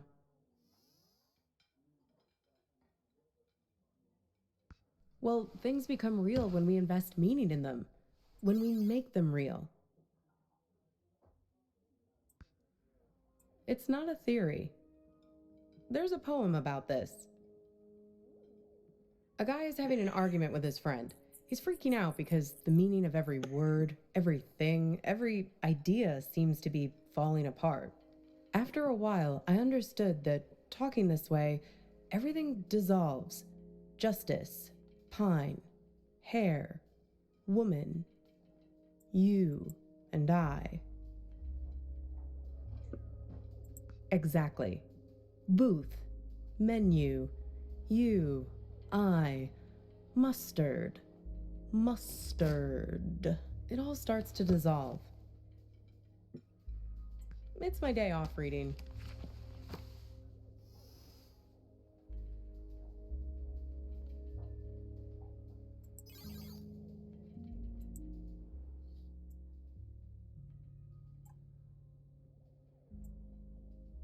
I've seen that name before. Well, he remembers this lover he had, and that helps him get his head screwed on straight again. Well, in a sense. It's more that he thinks back to what it was like when they were together, and the different memories come together and leave him with a sense of specificity. That things are real and not just a big pile of words and concepts and stuff that fall apart the moment you try to squeeze them tight. He thinks back to when he was a boy and remembers this river where he would try to catch the little orange silverfish called pumpkin seed. That's nice, right? It feels good to say. Pumpkin seed. Makes things feel more real. Look at me. Don't forget me. See me for who I am. Pumpkin seed. You'd be surprised. You wouldn't believe how much people project their weird bullshit on me. It's the curse of the diner waitress. Less a real person and more a blank screen. I can't tell you how many swingin' dick Detective McGurks I've met in this place. Give me a coffee as black as a moonless night, darlin'. Shit like that.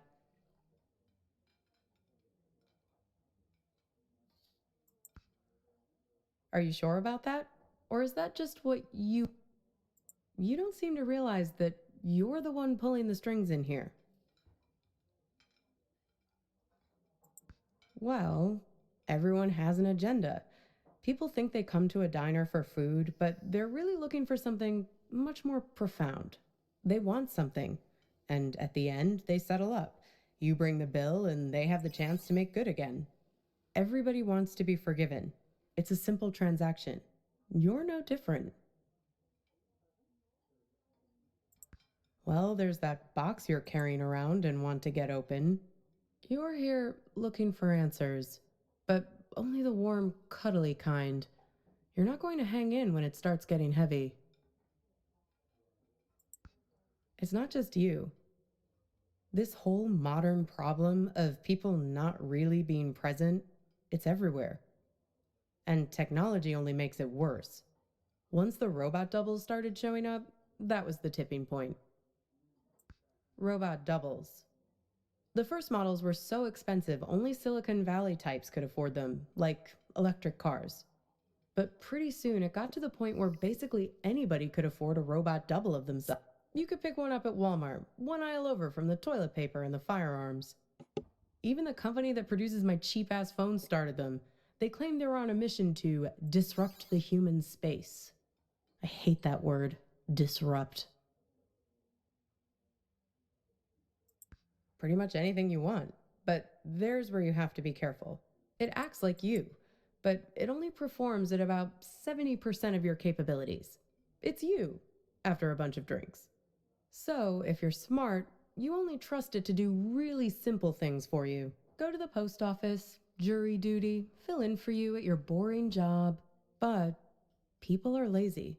They grow dependent on their robos, use them for all kinds of things they shouldn't, making complex calculations, blowing up boulders.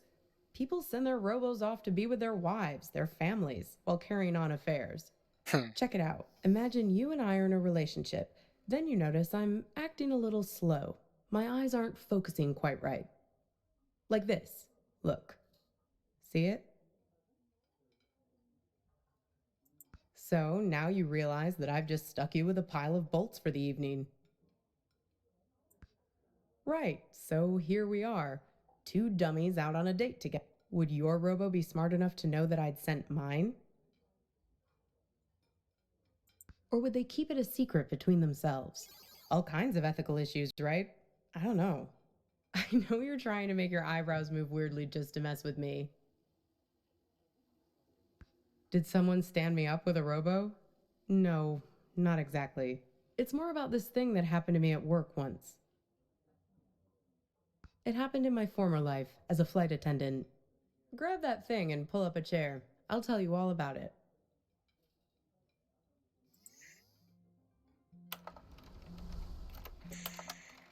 You feel like a sack of bolts yourself doing these safety demonstrations. People are zoning out, staring at their phones like the blockheads in here, or else just leering at you like you're the first woman they've ever seen wearing a uniform. But you start getting good at spotting the doubles. They're often the only ones paying attention, staring at you with those not quite human eyes of theirs. Technically, no, they're not supposed to be there. But like I said, people bend the rules, and security rarely checks. They're fine on the runway, perfectly docile. But something goes wrong at altitude, something about the navigation system. The FAA wanted to study it, but the study got shut down because you're not supposed to have them on aircrafts in the first place. So yeah, I learned to spot them right away. It becomes a job requirement, a matter of survival. Here, try your luck. Have a look at the table. So, 1 mustard, fine. 3 mustards, not so fine. The one on the left is the real one. See if you can track it. Keep your eyes on the prize. 10 will get you 30. Uh-oh, you just accused Mr. Corporate Entitlement of being a robot. Unfortunately, it's really him. That's going to cost you 1 complimentary business class upgrade. Want to play again?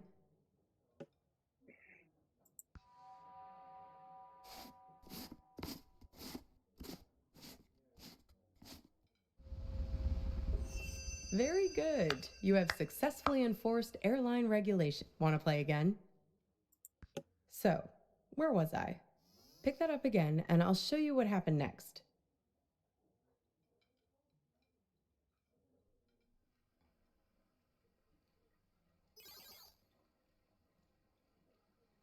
I knew something was moving, so I had to look. One time, we were doing a flight into Galveston, and we had a sudden drop of cabin pressure about 100 miles from our destination. No, but imagine this. Everyone's freaking out. I'm trying to help a girl with her arm in a cast to get her oxygen mask over her head. Suddenly, I'm aware of this Frankenstein monster lurching towards me. The robos, they're like an army of the undead. I don't know if they were affected by the sudden change in cabin pressure or what, but they just lost their shit. People are screaming, and we're huddled together like a band of villagers with pitchforks to fight these things, throwing crap at them from the drink cart, locking them in the toilets, and so on. Luckily, they started fritzing out on their own, like Hal in 2001 when his brain starts melting. Let me tell you, as soon as we got over water, adios! Out you go, robos! Threw them right out of the cabin doors.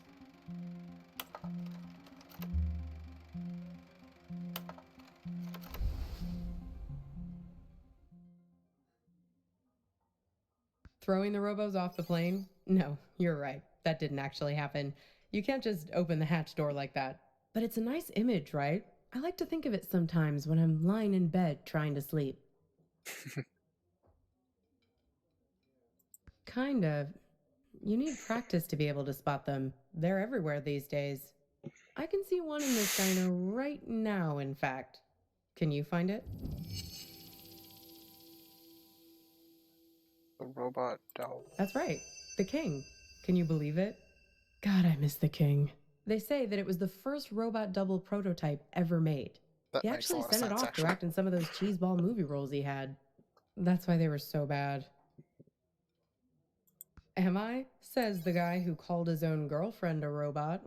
I seem to recall you standing right there, complaining it's like eating lunch with an automaton. You really don't remember anything? What you were fighting about? What happened next? Well, I've got a little game that might help you remember. It's kind of like a telephone seance. Ready?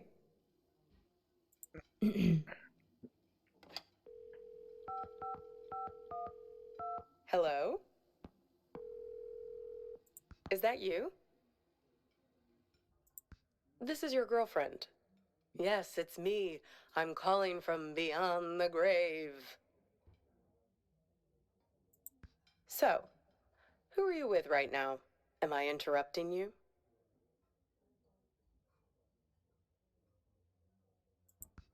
Oh, a waitress. Is she pretty? Maybe I am interrupting something. See, I told you this is a good game. Okay, so I'm your girlfriend. Somehow I'm not with you now, and you don't know why. Except I am with you right now. That pretty much sum it up? No, this is my game. I get to ask the questions first. What's with this gas station you're trying to get to? What are you hoping to find there? We need to get gas in a sec. Hey, stop it! It's like we spend 1 year falling in love and the next 4 breaking up, right? What took so long? Were you just afraid of being alone? Or maybe you didn't want to be the guilty one, the one who blows things up and hurts me.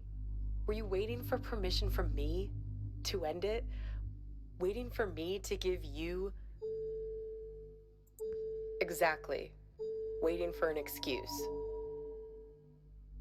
What? You didn't want to break anything. You couldn't get over the idea that this great future we were supposed to have could just be wiped out. The beacon we'd always talked about, our light in the bottle, gone. You left it to me. Put it on me to do what needed doing. Well, I finally gave you the sign you were looking for, Right over at that counter there. You guys need anything else, or you're okay for now? We're fine, thanks. You do anything to make it different, right? To fix things. I can take you to that gas station, and I can be her for you. Together, we'll open the box.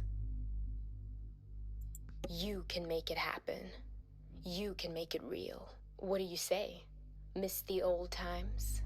Let me be her.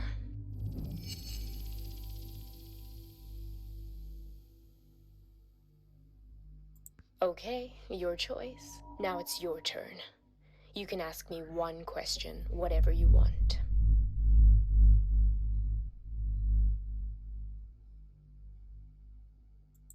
The man on the phone. Yes, the one I was texting when we were eating lunch. The man with many eyes. Yes, he has 10 eyes, like this. No, he wears them around his wrist, like a bracelet. Even while he sleeps, a few of them keep watch, their eyes open. He also wears an orange vest. Find the man with many eyes, and his friend, the man with mirror eyes. They're the ones who did this to me. Close your eye. Something appeared on the table. Hey, where'd you go? It's like you went somewhere else there. Having some irresistible dream? Good for you. Reality is always the best policy. Speaking of reality, the check has arrived. Works for me. What's the sudden rush? Are you sure? If you're lucky, maybe she hasn't even gotten to the gas station yet. Well, the card has Thursday 4 p.m. written on it, right? That was 2 days ago. And need I remind you that today is... Yeah. If we leave now, we can beat her there by nearly an hour and find out who's waiting for her. Well, that's easy. If I'm made up to look like her, he'll give himself away as soon as we arrive. I have a few wigs in the car. Like I told you, I'm an expert shapeshifter. Come on. Time to be forgiven. And time to hit the... Time to pay the check so we can get out of here.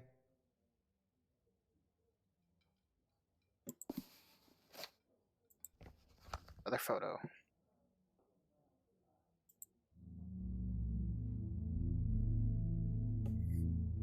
This thing about robots is chilling. It says that 60% of the workforce won't have a job in 20 years. Hey, can you put down your phone for 3 seconds? I'm trying to have a real human connection with you, and you're so tuned out. It's like I'm eating with a robot. I'm sorry, I know. We need to get gas in a sec. You can tell me about it while we're in the car. Would you put that thing away? Hey, stop it! Come on, let go!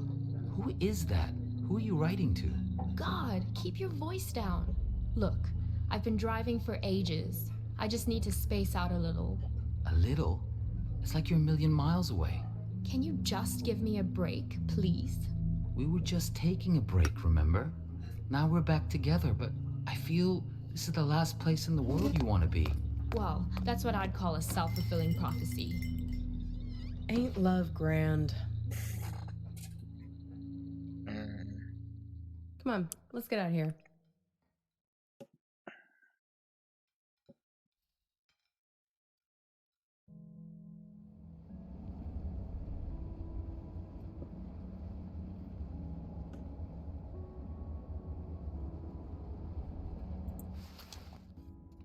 Got 3 photos now.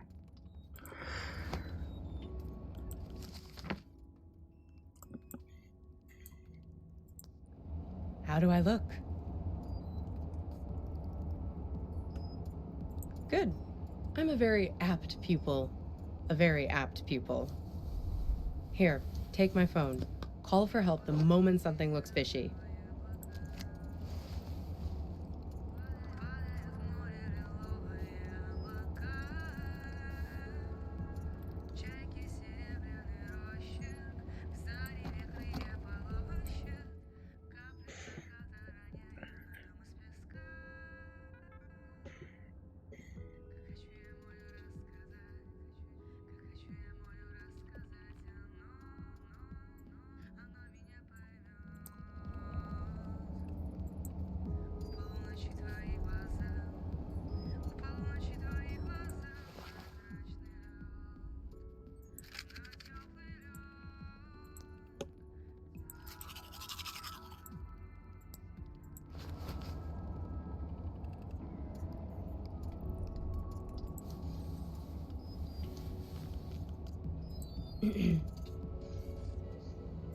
Shoot.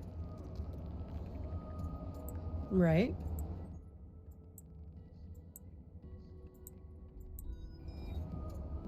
I did, yes. Right, it was her. Yes, and?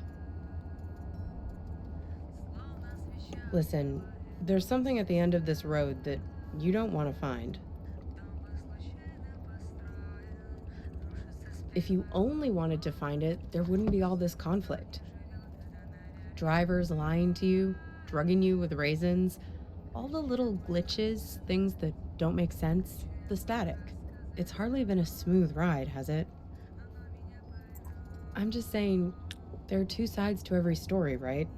The argument back at the diner, maybe there was something missing for her. Something missing between the two of you. Have you stopped to think for a moment about why you keep finding these photographs? Why they are so important to you? They're a way of capturing reality, right?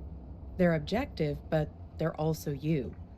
They tell the story you want them to tell. That camera of yours, it's a weapon too. Take a photo of me, and in the photo, I'll never change. I'll never grow away from you.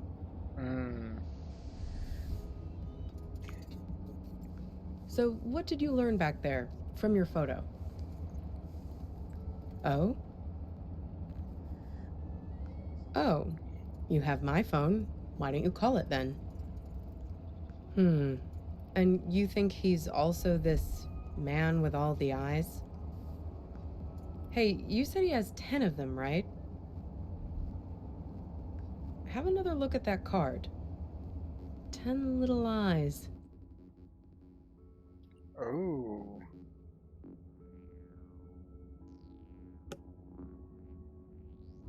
See him?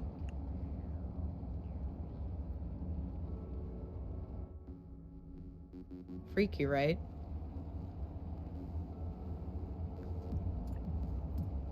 Well, almost there now.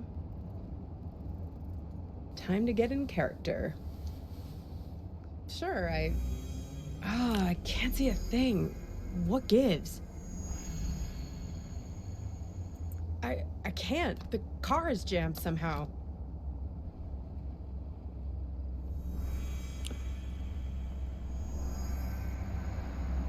What the hell? Watch it, buddy.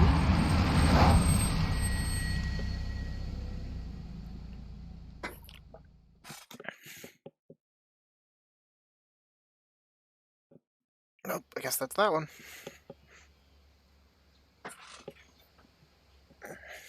We're almost there.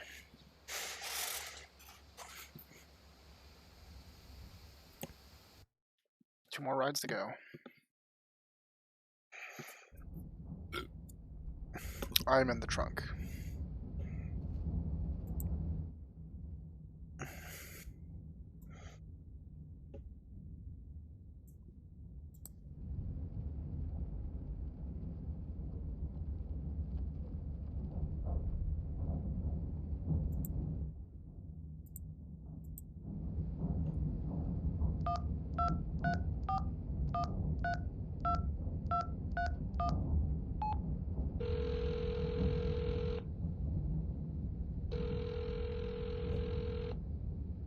Yellow.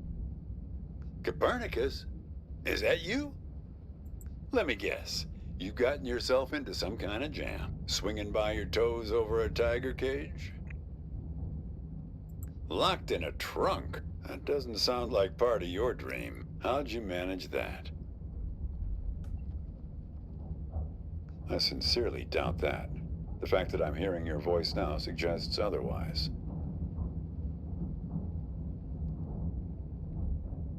Well, don't say I didn't warn you. You've sworn to deceive me, Vern. I'm going to feed the birds now. I want to know the truth. Look where that got you. Speaking of which, did you find the box, Copernicus? Have you opened it yet? Figure out a way to open that box, Copernicus. Inside, you'll find out who you really are.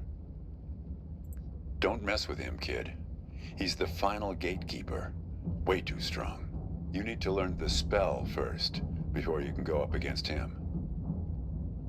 Hey, if I knew it, I'd tell you. But let's start by getting you out of that box. Lucky for you, I've got my Farmer's Almanac here. Let's have a look. Hang on. See, cabbage, caraway, carrot, car trunk. First thing you should do is reach around for the latch. Sounds kind of obvious. Okay, next step. See if you can scare up the brake lights. Can you find them? It's a little gizmo with some wires. Okay. Yank on the wires and try to pull the lights into the trunk with you. Got them? Oh, that hurts. What color are the lights? We need a green light, kid. A steady green light. That's the way forward. Gotta run now. Good luck to you, kid.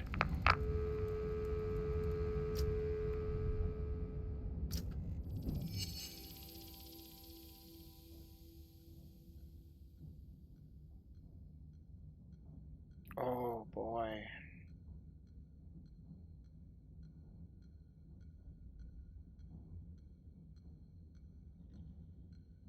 So this one can't be pink, but it has to be a plus. So we'll start with...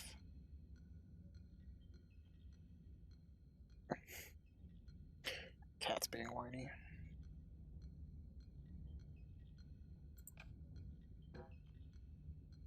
It's the red light. That's not good.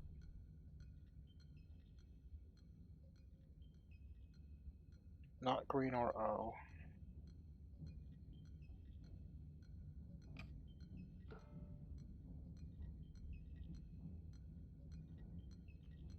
Oh, not plus. I'm stupid.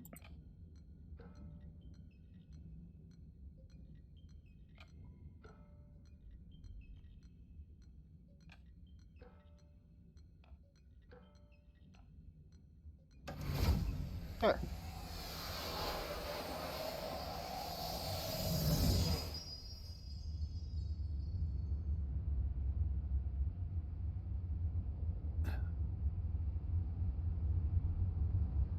ما أدري شو تسوي بسيارتي، بس من خبرتي بهذا المكان راح تسح بعدين. English. آسف. ما أدري هاي مو صدق، بس أنا أشعر به كاني من صدق حجة سعر. كل شيء هنا إلها دلالة رمزية، السترن، الجير ولا القرن على الدشبول. إيه معود على كيفك. أريد أوقف.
And the taque cielo está tan bajo que no puedes pararte dentro. And the sweet fireflies, they dance in the night. They are stomping on my way back. English? No, sorry. I could, of course, back in the real, but it doesn't seem to have come with me into this place. To me, this sounds like Arabic. I guess it depends on one's perspective. Anyway, as long as you're not going to start shouting at me again, it's an improvement. That was a really cool puzzle, actually. How would I know? It's not even my car. No idea. I find myself behind the wheel here night after night. And the trunk, that's my dream too. You don't want to know how many hours I've spent in there, trying to shift my legs to keep them from falling asleep.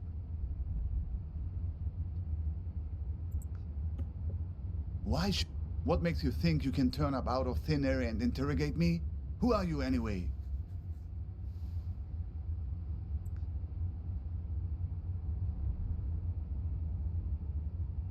I'm not sure actually. But here, it's funny. On this highway, everybody calls me Al-Shatir. Copernicus, huh? Suddenly, this doesn't seem so arbitrary. Never heard of Ibn al-Shatir? A famous astronomer. I guess you don't learn about him in your schools. One of the forefathers of astronomy, in many ways a predecessor to... Yes, that's right. Copernicus, Al-Shatir. Two iconoclasts from different lands who challenged the belief that the sun revolves around the earth. Two dreamers who had the conviction that their unique consciousness is not the only thing in the center of the universe. Maybe you're not just part of my story, like I'm not part of yours. You were trapped in the trunk, where I've been many times. It's like you've wandered into my dream, and I've wandered into yours. How should I know? Somehow the streams have crossed. Disturbance in space-time continuum.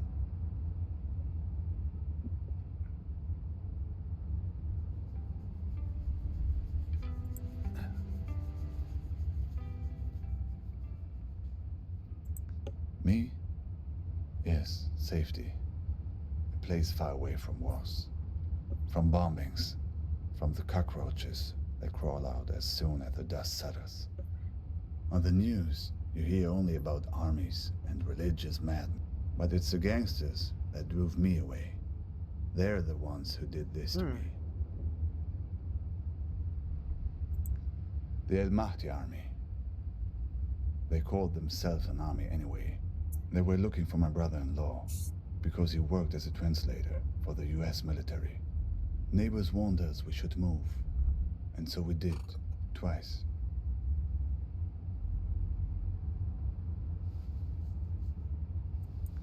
Luckily, no.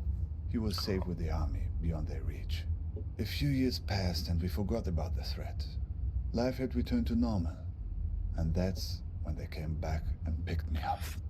2 days later, when I woke up in a Baghdad hospital, I found out that they dumped me off there and told the hospital that I'd hurt myself in a work accident.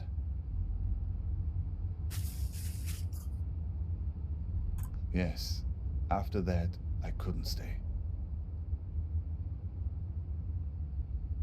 The women in my family, my mother, my sisters, they were the only ones who knew. I was very close to the women in my family. They were the ones who were around all the times while I was recovering. The men, my father, my brothers, always working, always out of the house. I got on a plane to Istanbul, where my cousin lived. He took me to Izmir, where the smugglers are. They're easy to find. I bought a space on a vessel, headed to Mytilene, Greece, the closest harbor in Europe. Just a simple raft, but not as overcrowded as in some of the stories you hear. I was lucky, at least in the beginning. We couldn't leave for 5 days.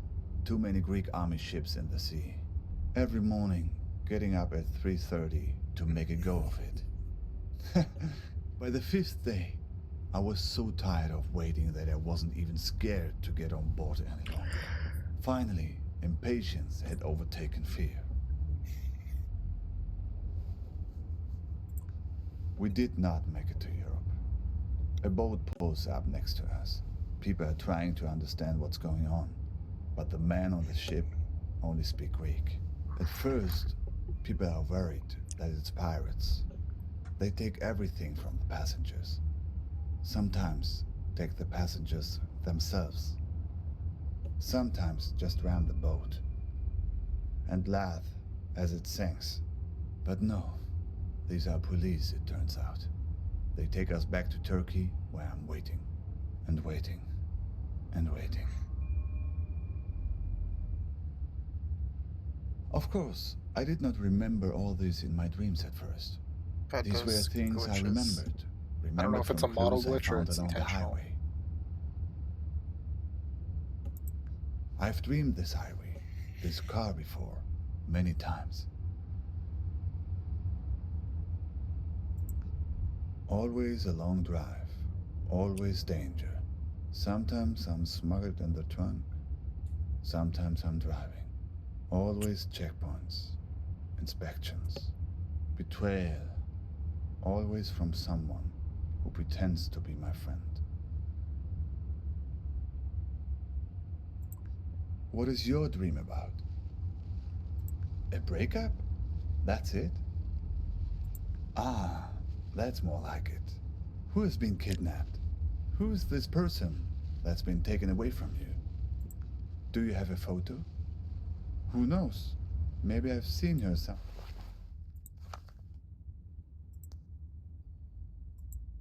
somewhere along this highway.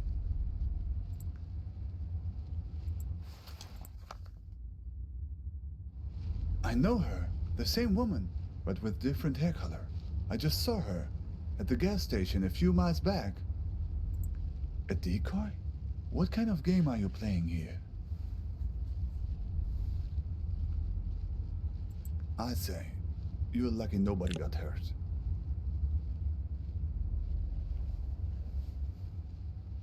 Yes, that's right. There was a scene there at the gas station. She was being questioned by two men. She seemed to be explaining herself, pointing at the empty passenger seat in her car. They didn't really seem interested in her, though. They were more interested in the empty car seat. One man was wearing an orange vest. He seemed to be in charge. Another, shorter guy next to him. Mean-looking, like a shrew. A trap? So, they were looking for you? Sounds like getting in my dream. Getting in the trunk. May have saved your neck.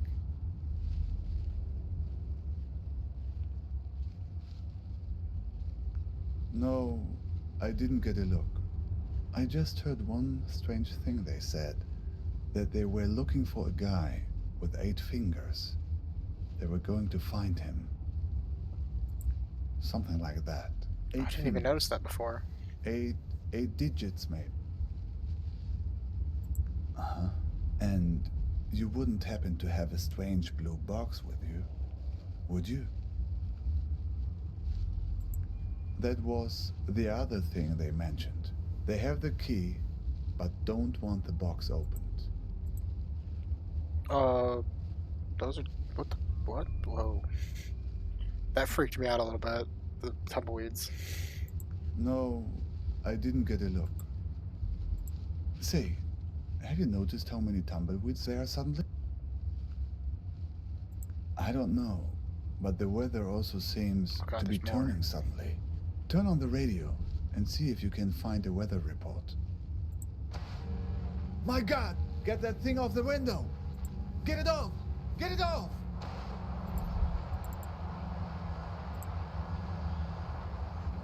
It seems to be changing the weather conditions. Sunny skies today, and we could hardly ask for better weather. A balmy 72 degrees. Suddenly, it's sunny. It's not working. They're stuck to the car. We need some other kind of weather to get clear of them.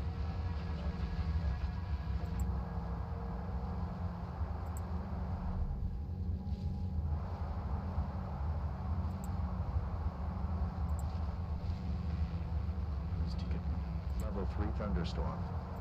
60-mile-per-hour wind gusts and quarter-size hail. Looks like tornado conditions now. That's what we needed. Look, the tornado. It's starting to pull the tumbleweeds off the car, but it's not strong enough.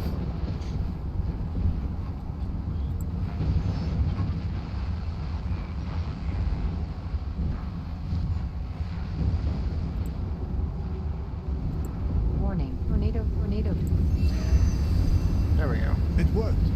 Oh, good riddance. That was interesting. Look, that was very strange. Even for this place. And the eyes on those things. It seemed they were spying. Searching for something. Did you notice? What do you know about these guys? The ones who are after you?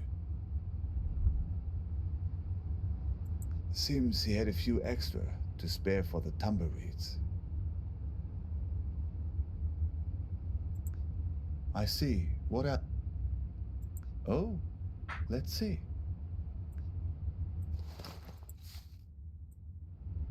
Balkan tours. Not directly, no. But I've heard about them. From a guy in Istanbul I met. He had made it through to Europe, but then had come back to get his family. But that's another story. He had come across this Balkan tours on his way back from Serbia. He warned everyone about them who would listen. Apparently, they had a charitable program to help refugees, promising to help them. But no one who accepted their help was ever seen from again. People just disappeared. And it wasn't just people in the refugee community either. Tourists too. Twitch? Okay. There were strange stories. Did she mention anything about this Balkan tours to you? Yes, I guess merely the fact that you ever saw her again suggests otherwise. Still, it seems like a connection.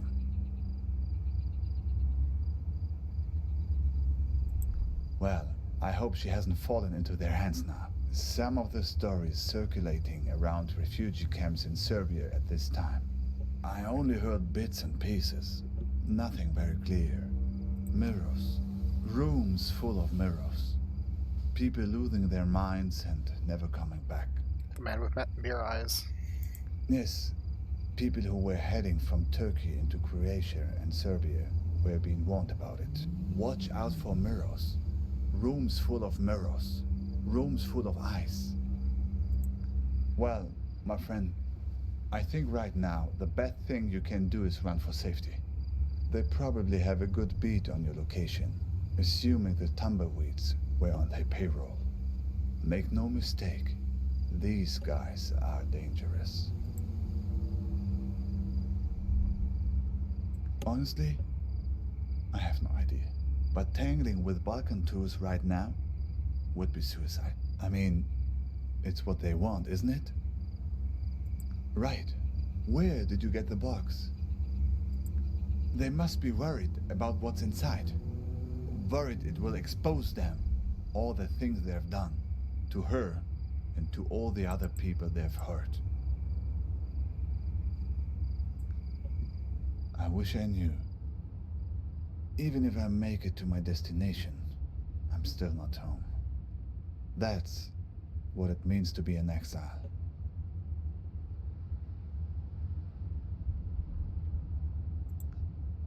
My niece, Nadia, used to ask me that question all the time. Where are you going, uncle? She was the only young person who knew I was leaving. Imagine, she knew when my father didn't. I was always mad at my sister for telling her. She would ask me that when I was putting her to bed.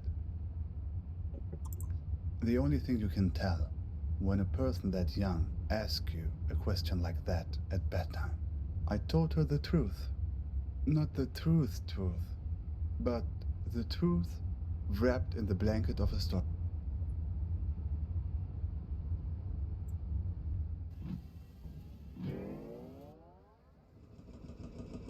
There's a place where the river Tigris runs through Baghdad. A place called the Two-Story Bridge. When I was a kid, I would go fishing there and look out at the water and wonder where it all led. As a child, I was told that the farthest place on the earth from Baghdad is a place called Fiji. I would train my eyes on the horizon and imagine that all the water led there, to the point where the sky met the earth. To my child's mind, Fiji was the place where the sky touches the earth. These people of Fiji, they must be very tolerant people to live in such a place where one has to stoop over at all times and can This is never cute. stand up straight. Eventually, they resolved to leave and find a new home where the sky was farther from the earth, where the pandanus tree can grow high enough to be woven. So they left this land right under the sky, leaving behind those people so old and bent that they no longer cared to stand up straight. The other Fijians gradually moved away from the edge of the world, and the sky got a little higher, and then they found a marvelous place. It was fertile and lush, with excellent weather, an orange tree for every backyard. But there was one problem: earthquakes. Terrible earthquakes, as frequent as rains during the springtime in this country. All because the sky was still close to the earth. When there's thunder, it echoes off the roof of the sky and causes the ground to break. Rip. But the Fijians adjusted. They built their entire civilization out of rubber.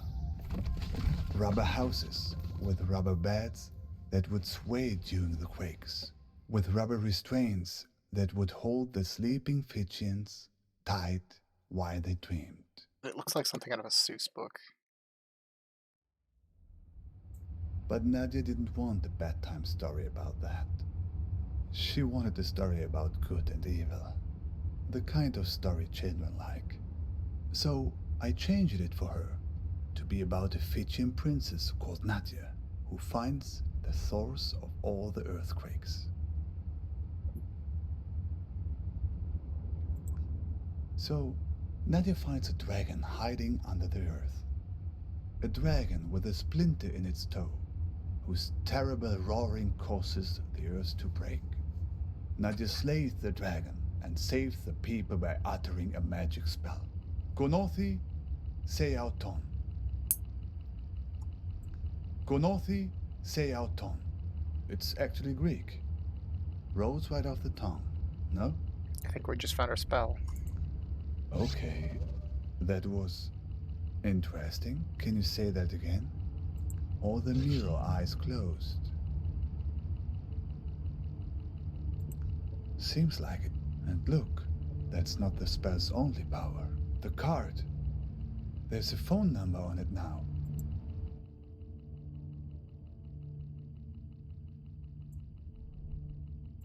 Do you know what this means? I think you're ready to make a certain phone call. Ready to put your spell to use? Good. Do you have a phone? Even better. So, here's the plan. You call them and tell them you want to sign up for a tour. Doesn't matter. A tour of the Badlands, whatever. Just something to get close enough to them, to find out what's going on. Here's the thing. If they act like they're taking you on a tour, everything is good. But if they've figured you out, they'll try to distract you while they kidnap you. Take it from me. They tell you someone you care about is in danger, but don't believe it. If everything's fine, then everything's fine. But if someone you know is in danger, it's a trap. Get out of there. Are you ready? Dial the number.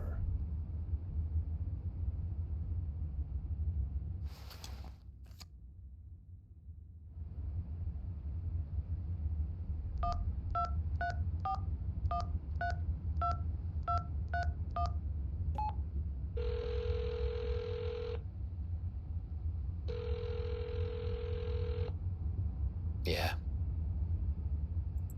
Yep, what can I help you with? That's a big park.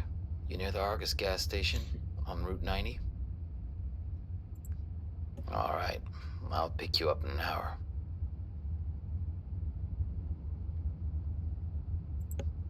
don't have a car, do you?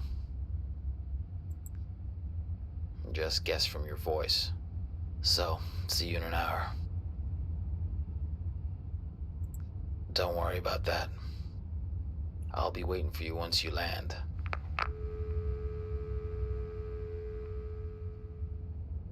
Oh, that's disconcerting. So, it worked then?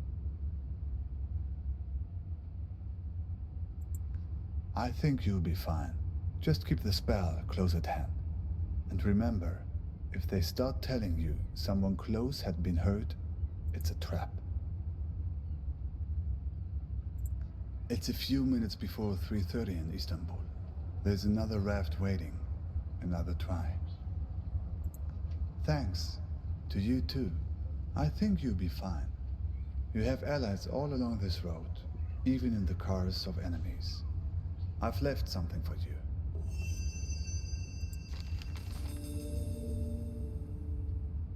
Hey, sorry I haven't written in a while.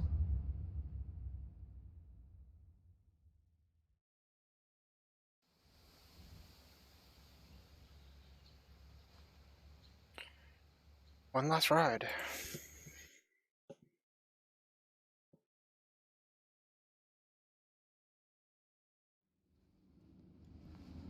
And I recognize that name, Jack. Hey, sorry I haven't written in a while. It took me all morning just to figure out where to buy stamps here. So, I'm sending you something from my trip, like I promised. Last week, I was at yet another barbecue. People here really enjoy their pork chops, let me tell you. There was this old-timer there, the host's father. He was talking about inflation during the war years. He ran upstairs to get something he was excited to show me.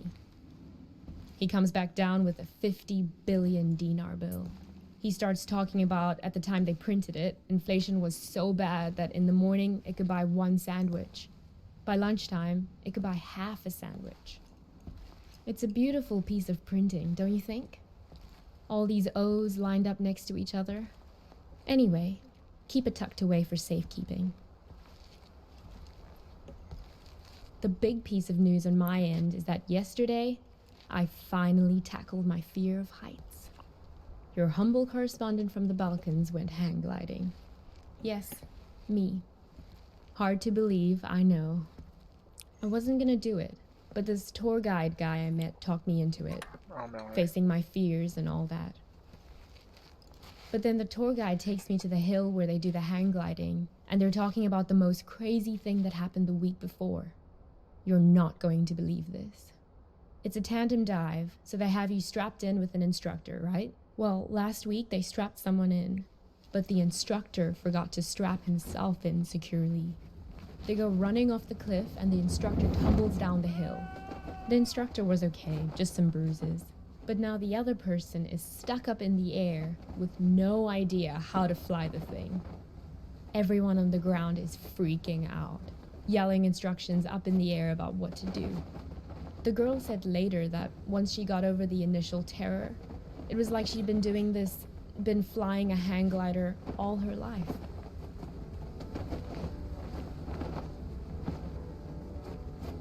It must have been exhilarating, conquering that first wave of fear. And once you're up there, it is amazing. The best thing is that you look down and there are these tiny white cotton ball things on the ground, and then you realize they're sheep. It's not so hard to steer either once you get the hang of it. Today, when I was looking for stamps, I bought one of those inspirational refrigerator magnets in a tourist shop. It says, "Do one thing every day that scares you." I know you think this kind of thing is cheesy, but I actually think it's profound.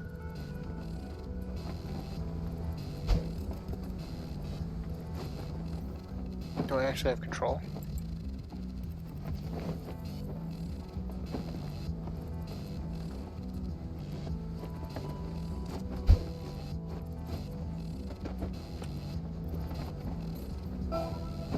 I do have control.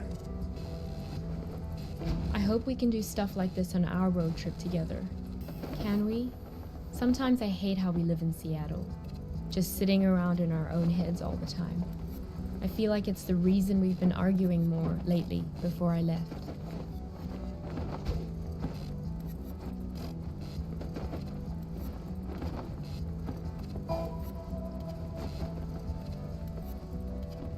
If you don't shake the fear out of your system on a regular basis, it curdles up into anger. I don't want to be angry.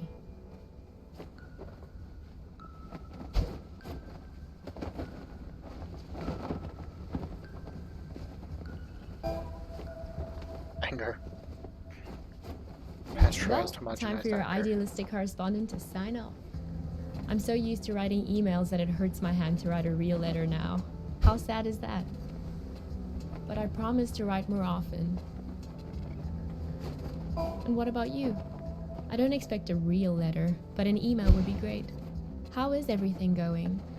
How did it go with that California assignment? The thing about grape farmers? That was this week, right? I miss you. I feel a little nervous about coming back home to you, but a little nervousness is nothing to worry about. That's what I've learned here. Fear is the mind killer. Love you.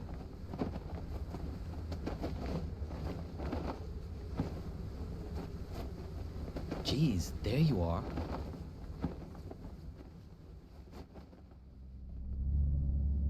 Nice of you to grace us with your presence. I've been looking all over for you. You were supposed to be waiting by the post office, remember? Look, we've all got a lot on our minds since the accident. I don't have time to drive all over Mankato looking for you. Barely gotten any sleep since it happened. The tour, visiting hours are until 7, so yes, you'll get a chance to see her.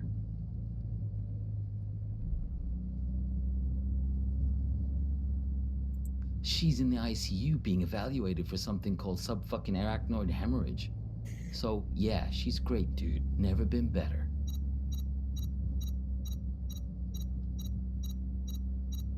What? Hang on.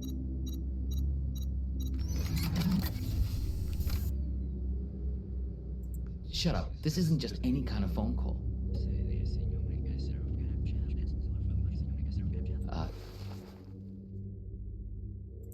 Yes. No. I know.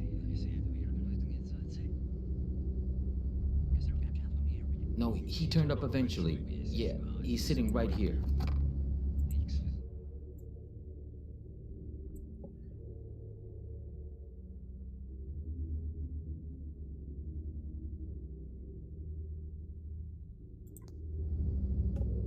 Do you want to talk to him? Should I put him on live with you?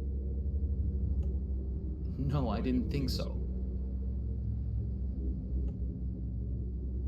Yes. Okay, I'll wait then. What? It's called a headset. It's a good way to not wreck your car while you're using a phone. Something I would think you'd be very invested in at this point. Look, it was an accident, I know. Sorry. But you just don't pull a phone out of someone's hand while they're behind the wheel. You should have known better.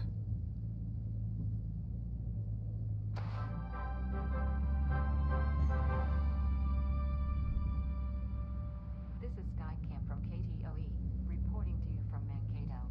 For those of you heading south on I-169 on your commute home... Copernicus! Some delays around What? 14 junction. Don't say anything. He can't hear me. Only you can. Should be prepared to Listen, shift over to the don't say a word. Do you have that locked box? If you do, roll down the window as a sign. on 14 looks good until you reach Hey, the do you exit mind? 17 I'm south. trying to listen to Someone this. with fender bender, perhaps resulting from the... It's okay. You can close it now. No point in making him angry over nothing. Okay, good. You can't let these guys get a hold of that box. He may even have the key on him, this guy. They're taking you to her, but you have to be careful. You need to figure out how much they know. So extreme caution should be taken if you To the hospital. Is this funny to you? Because it's not to me. Do you really want to go there? You really want to talk about this? Now? Of all moments? Fine. Listen, I know that she wasn't honest with you, that she couldn't bring herself to be straightforward about her feelings. I know it hurts you, man. But you two'd been growing apart for a while. In the end, she just wanted to be with someone more dedicated. That's the direction she was growing in. It didn't happen overnight, but the trip to Europe and meeting Craig, yeah, that was a big part of it.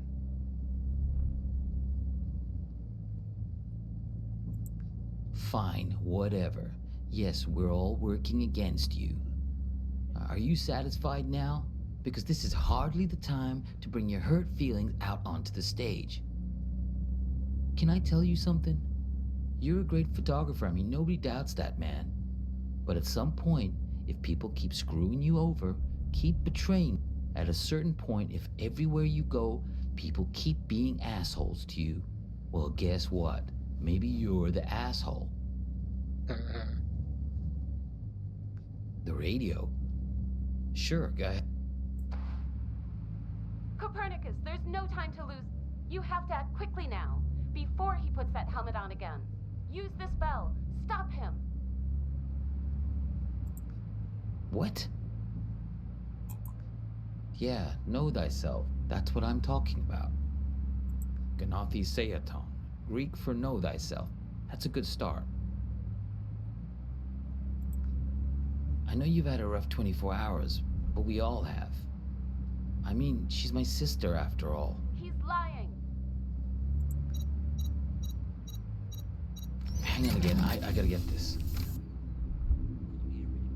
Yeah, I'm here. We'll be there in just a few minutes.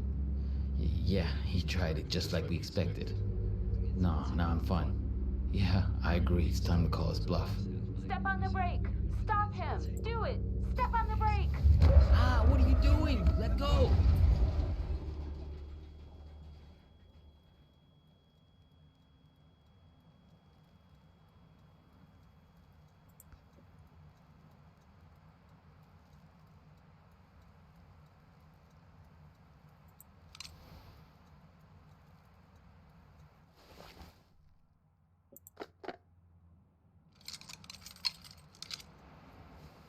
Time to open the box.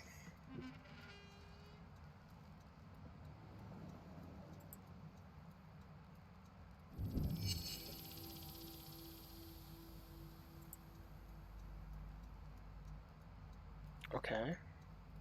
Visiting hours are until 7, so yes, you'll get a chance to see her.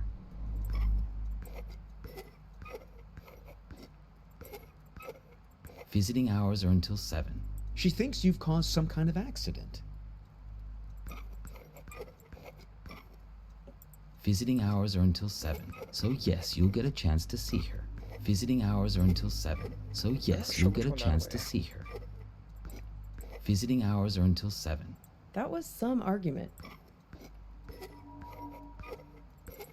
I was at the restaurant. That was I get it some now. argument. Visiting hours are until 7. You two came by my house, yes? See, that's my silo. There in the background. I wasn't gonna do it, but this tour guide guy I met talked me into it. I wasn't gonna do it, but this tour guide guy. So I'm sending you something from my trip, like I promised. I'm going away for 2 months. I'll be back before you know it. Here's a security deposit.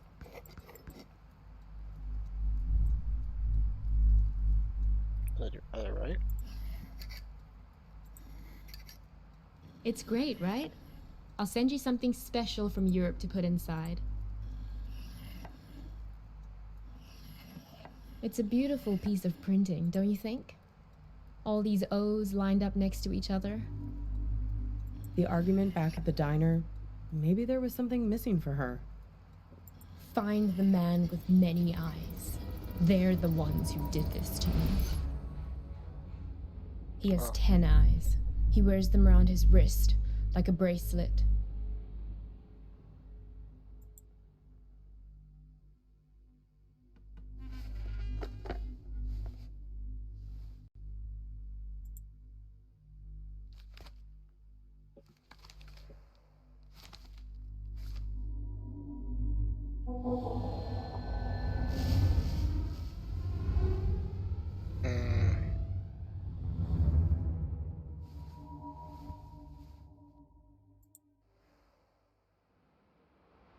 had cassettes. That takes you back. Help me! Save me from this man!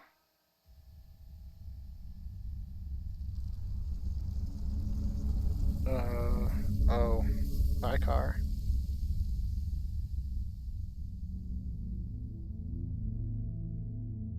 Help me! Save me from this man! Oh, please, I think you flew into the bottle on purpose. What are you, the public defender to all things living? Fireflies can't talk.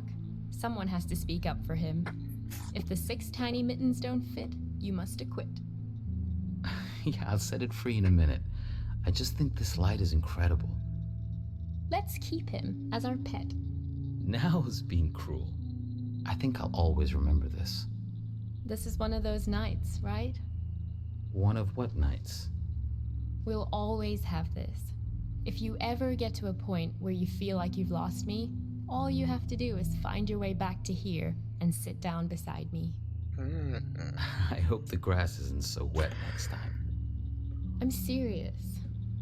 Write a note to your future self and put it in this bottle. If there's ever a point where things have gotten totally screwed up between us, that moment isn't real.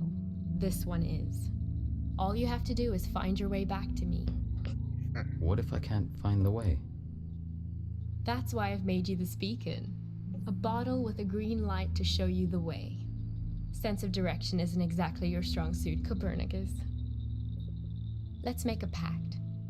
With this honorable firefly as witness, I promise my screwed up future self won't mess this up for us. I don't know. My future self can be a real jerk. Mine too. We're going to make mistakes. Hurt each other.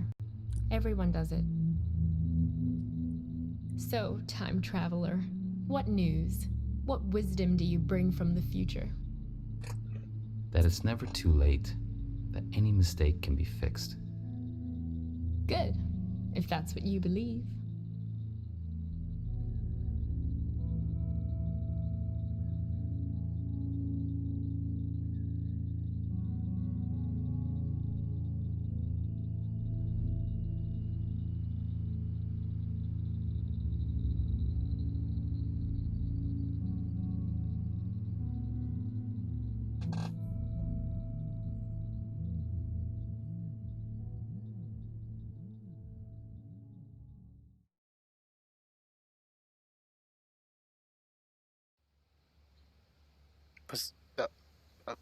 Okay.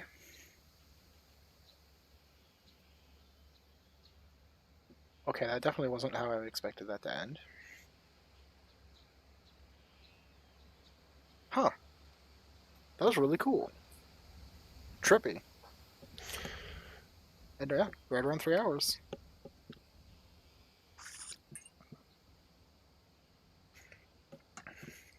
I like that. I like that a lot.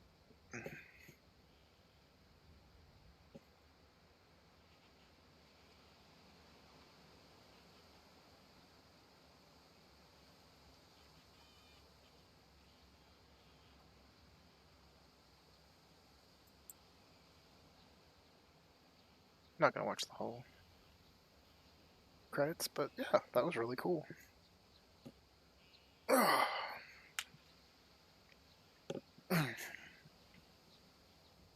pleasant surprise, to say the least.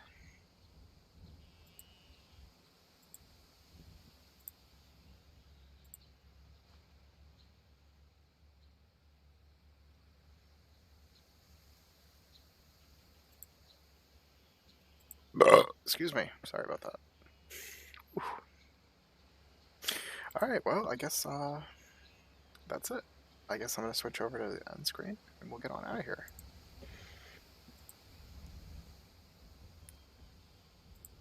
So yeah, thank you to anyone who came out and lurked in the chat. For those that watched, thank you a lot. It means a lot, honestly.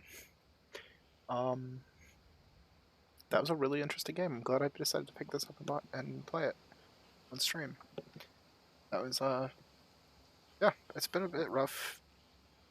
Still waiting for the new PC to play some, because I literally can't play half the games I want to play on stream. Because it just doesn't work on stream well right now. So I've been kind of searching for stuff to play that sounds fun and interesting. So this was a really cool experience. So yeah, again, thanks to everyone who came out.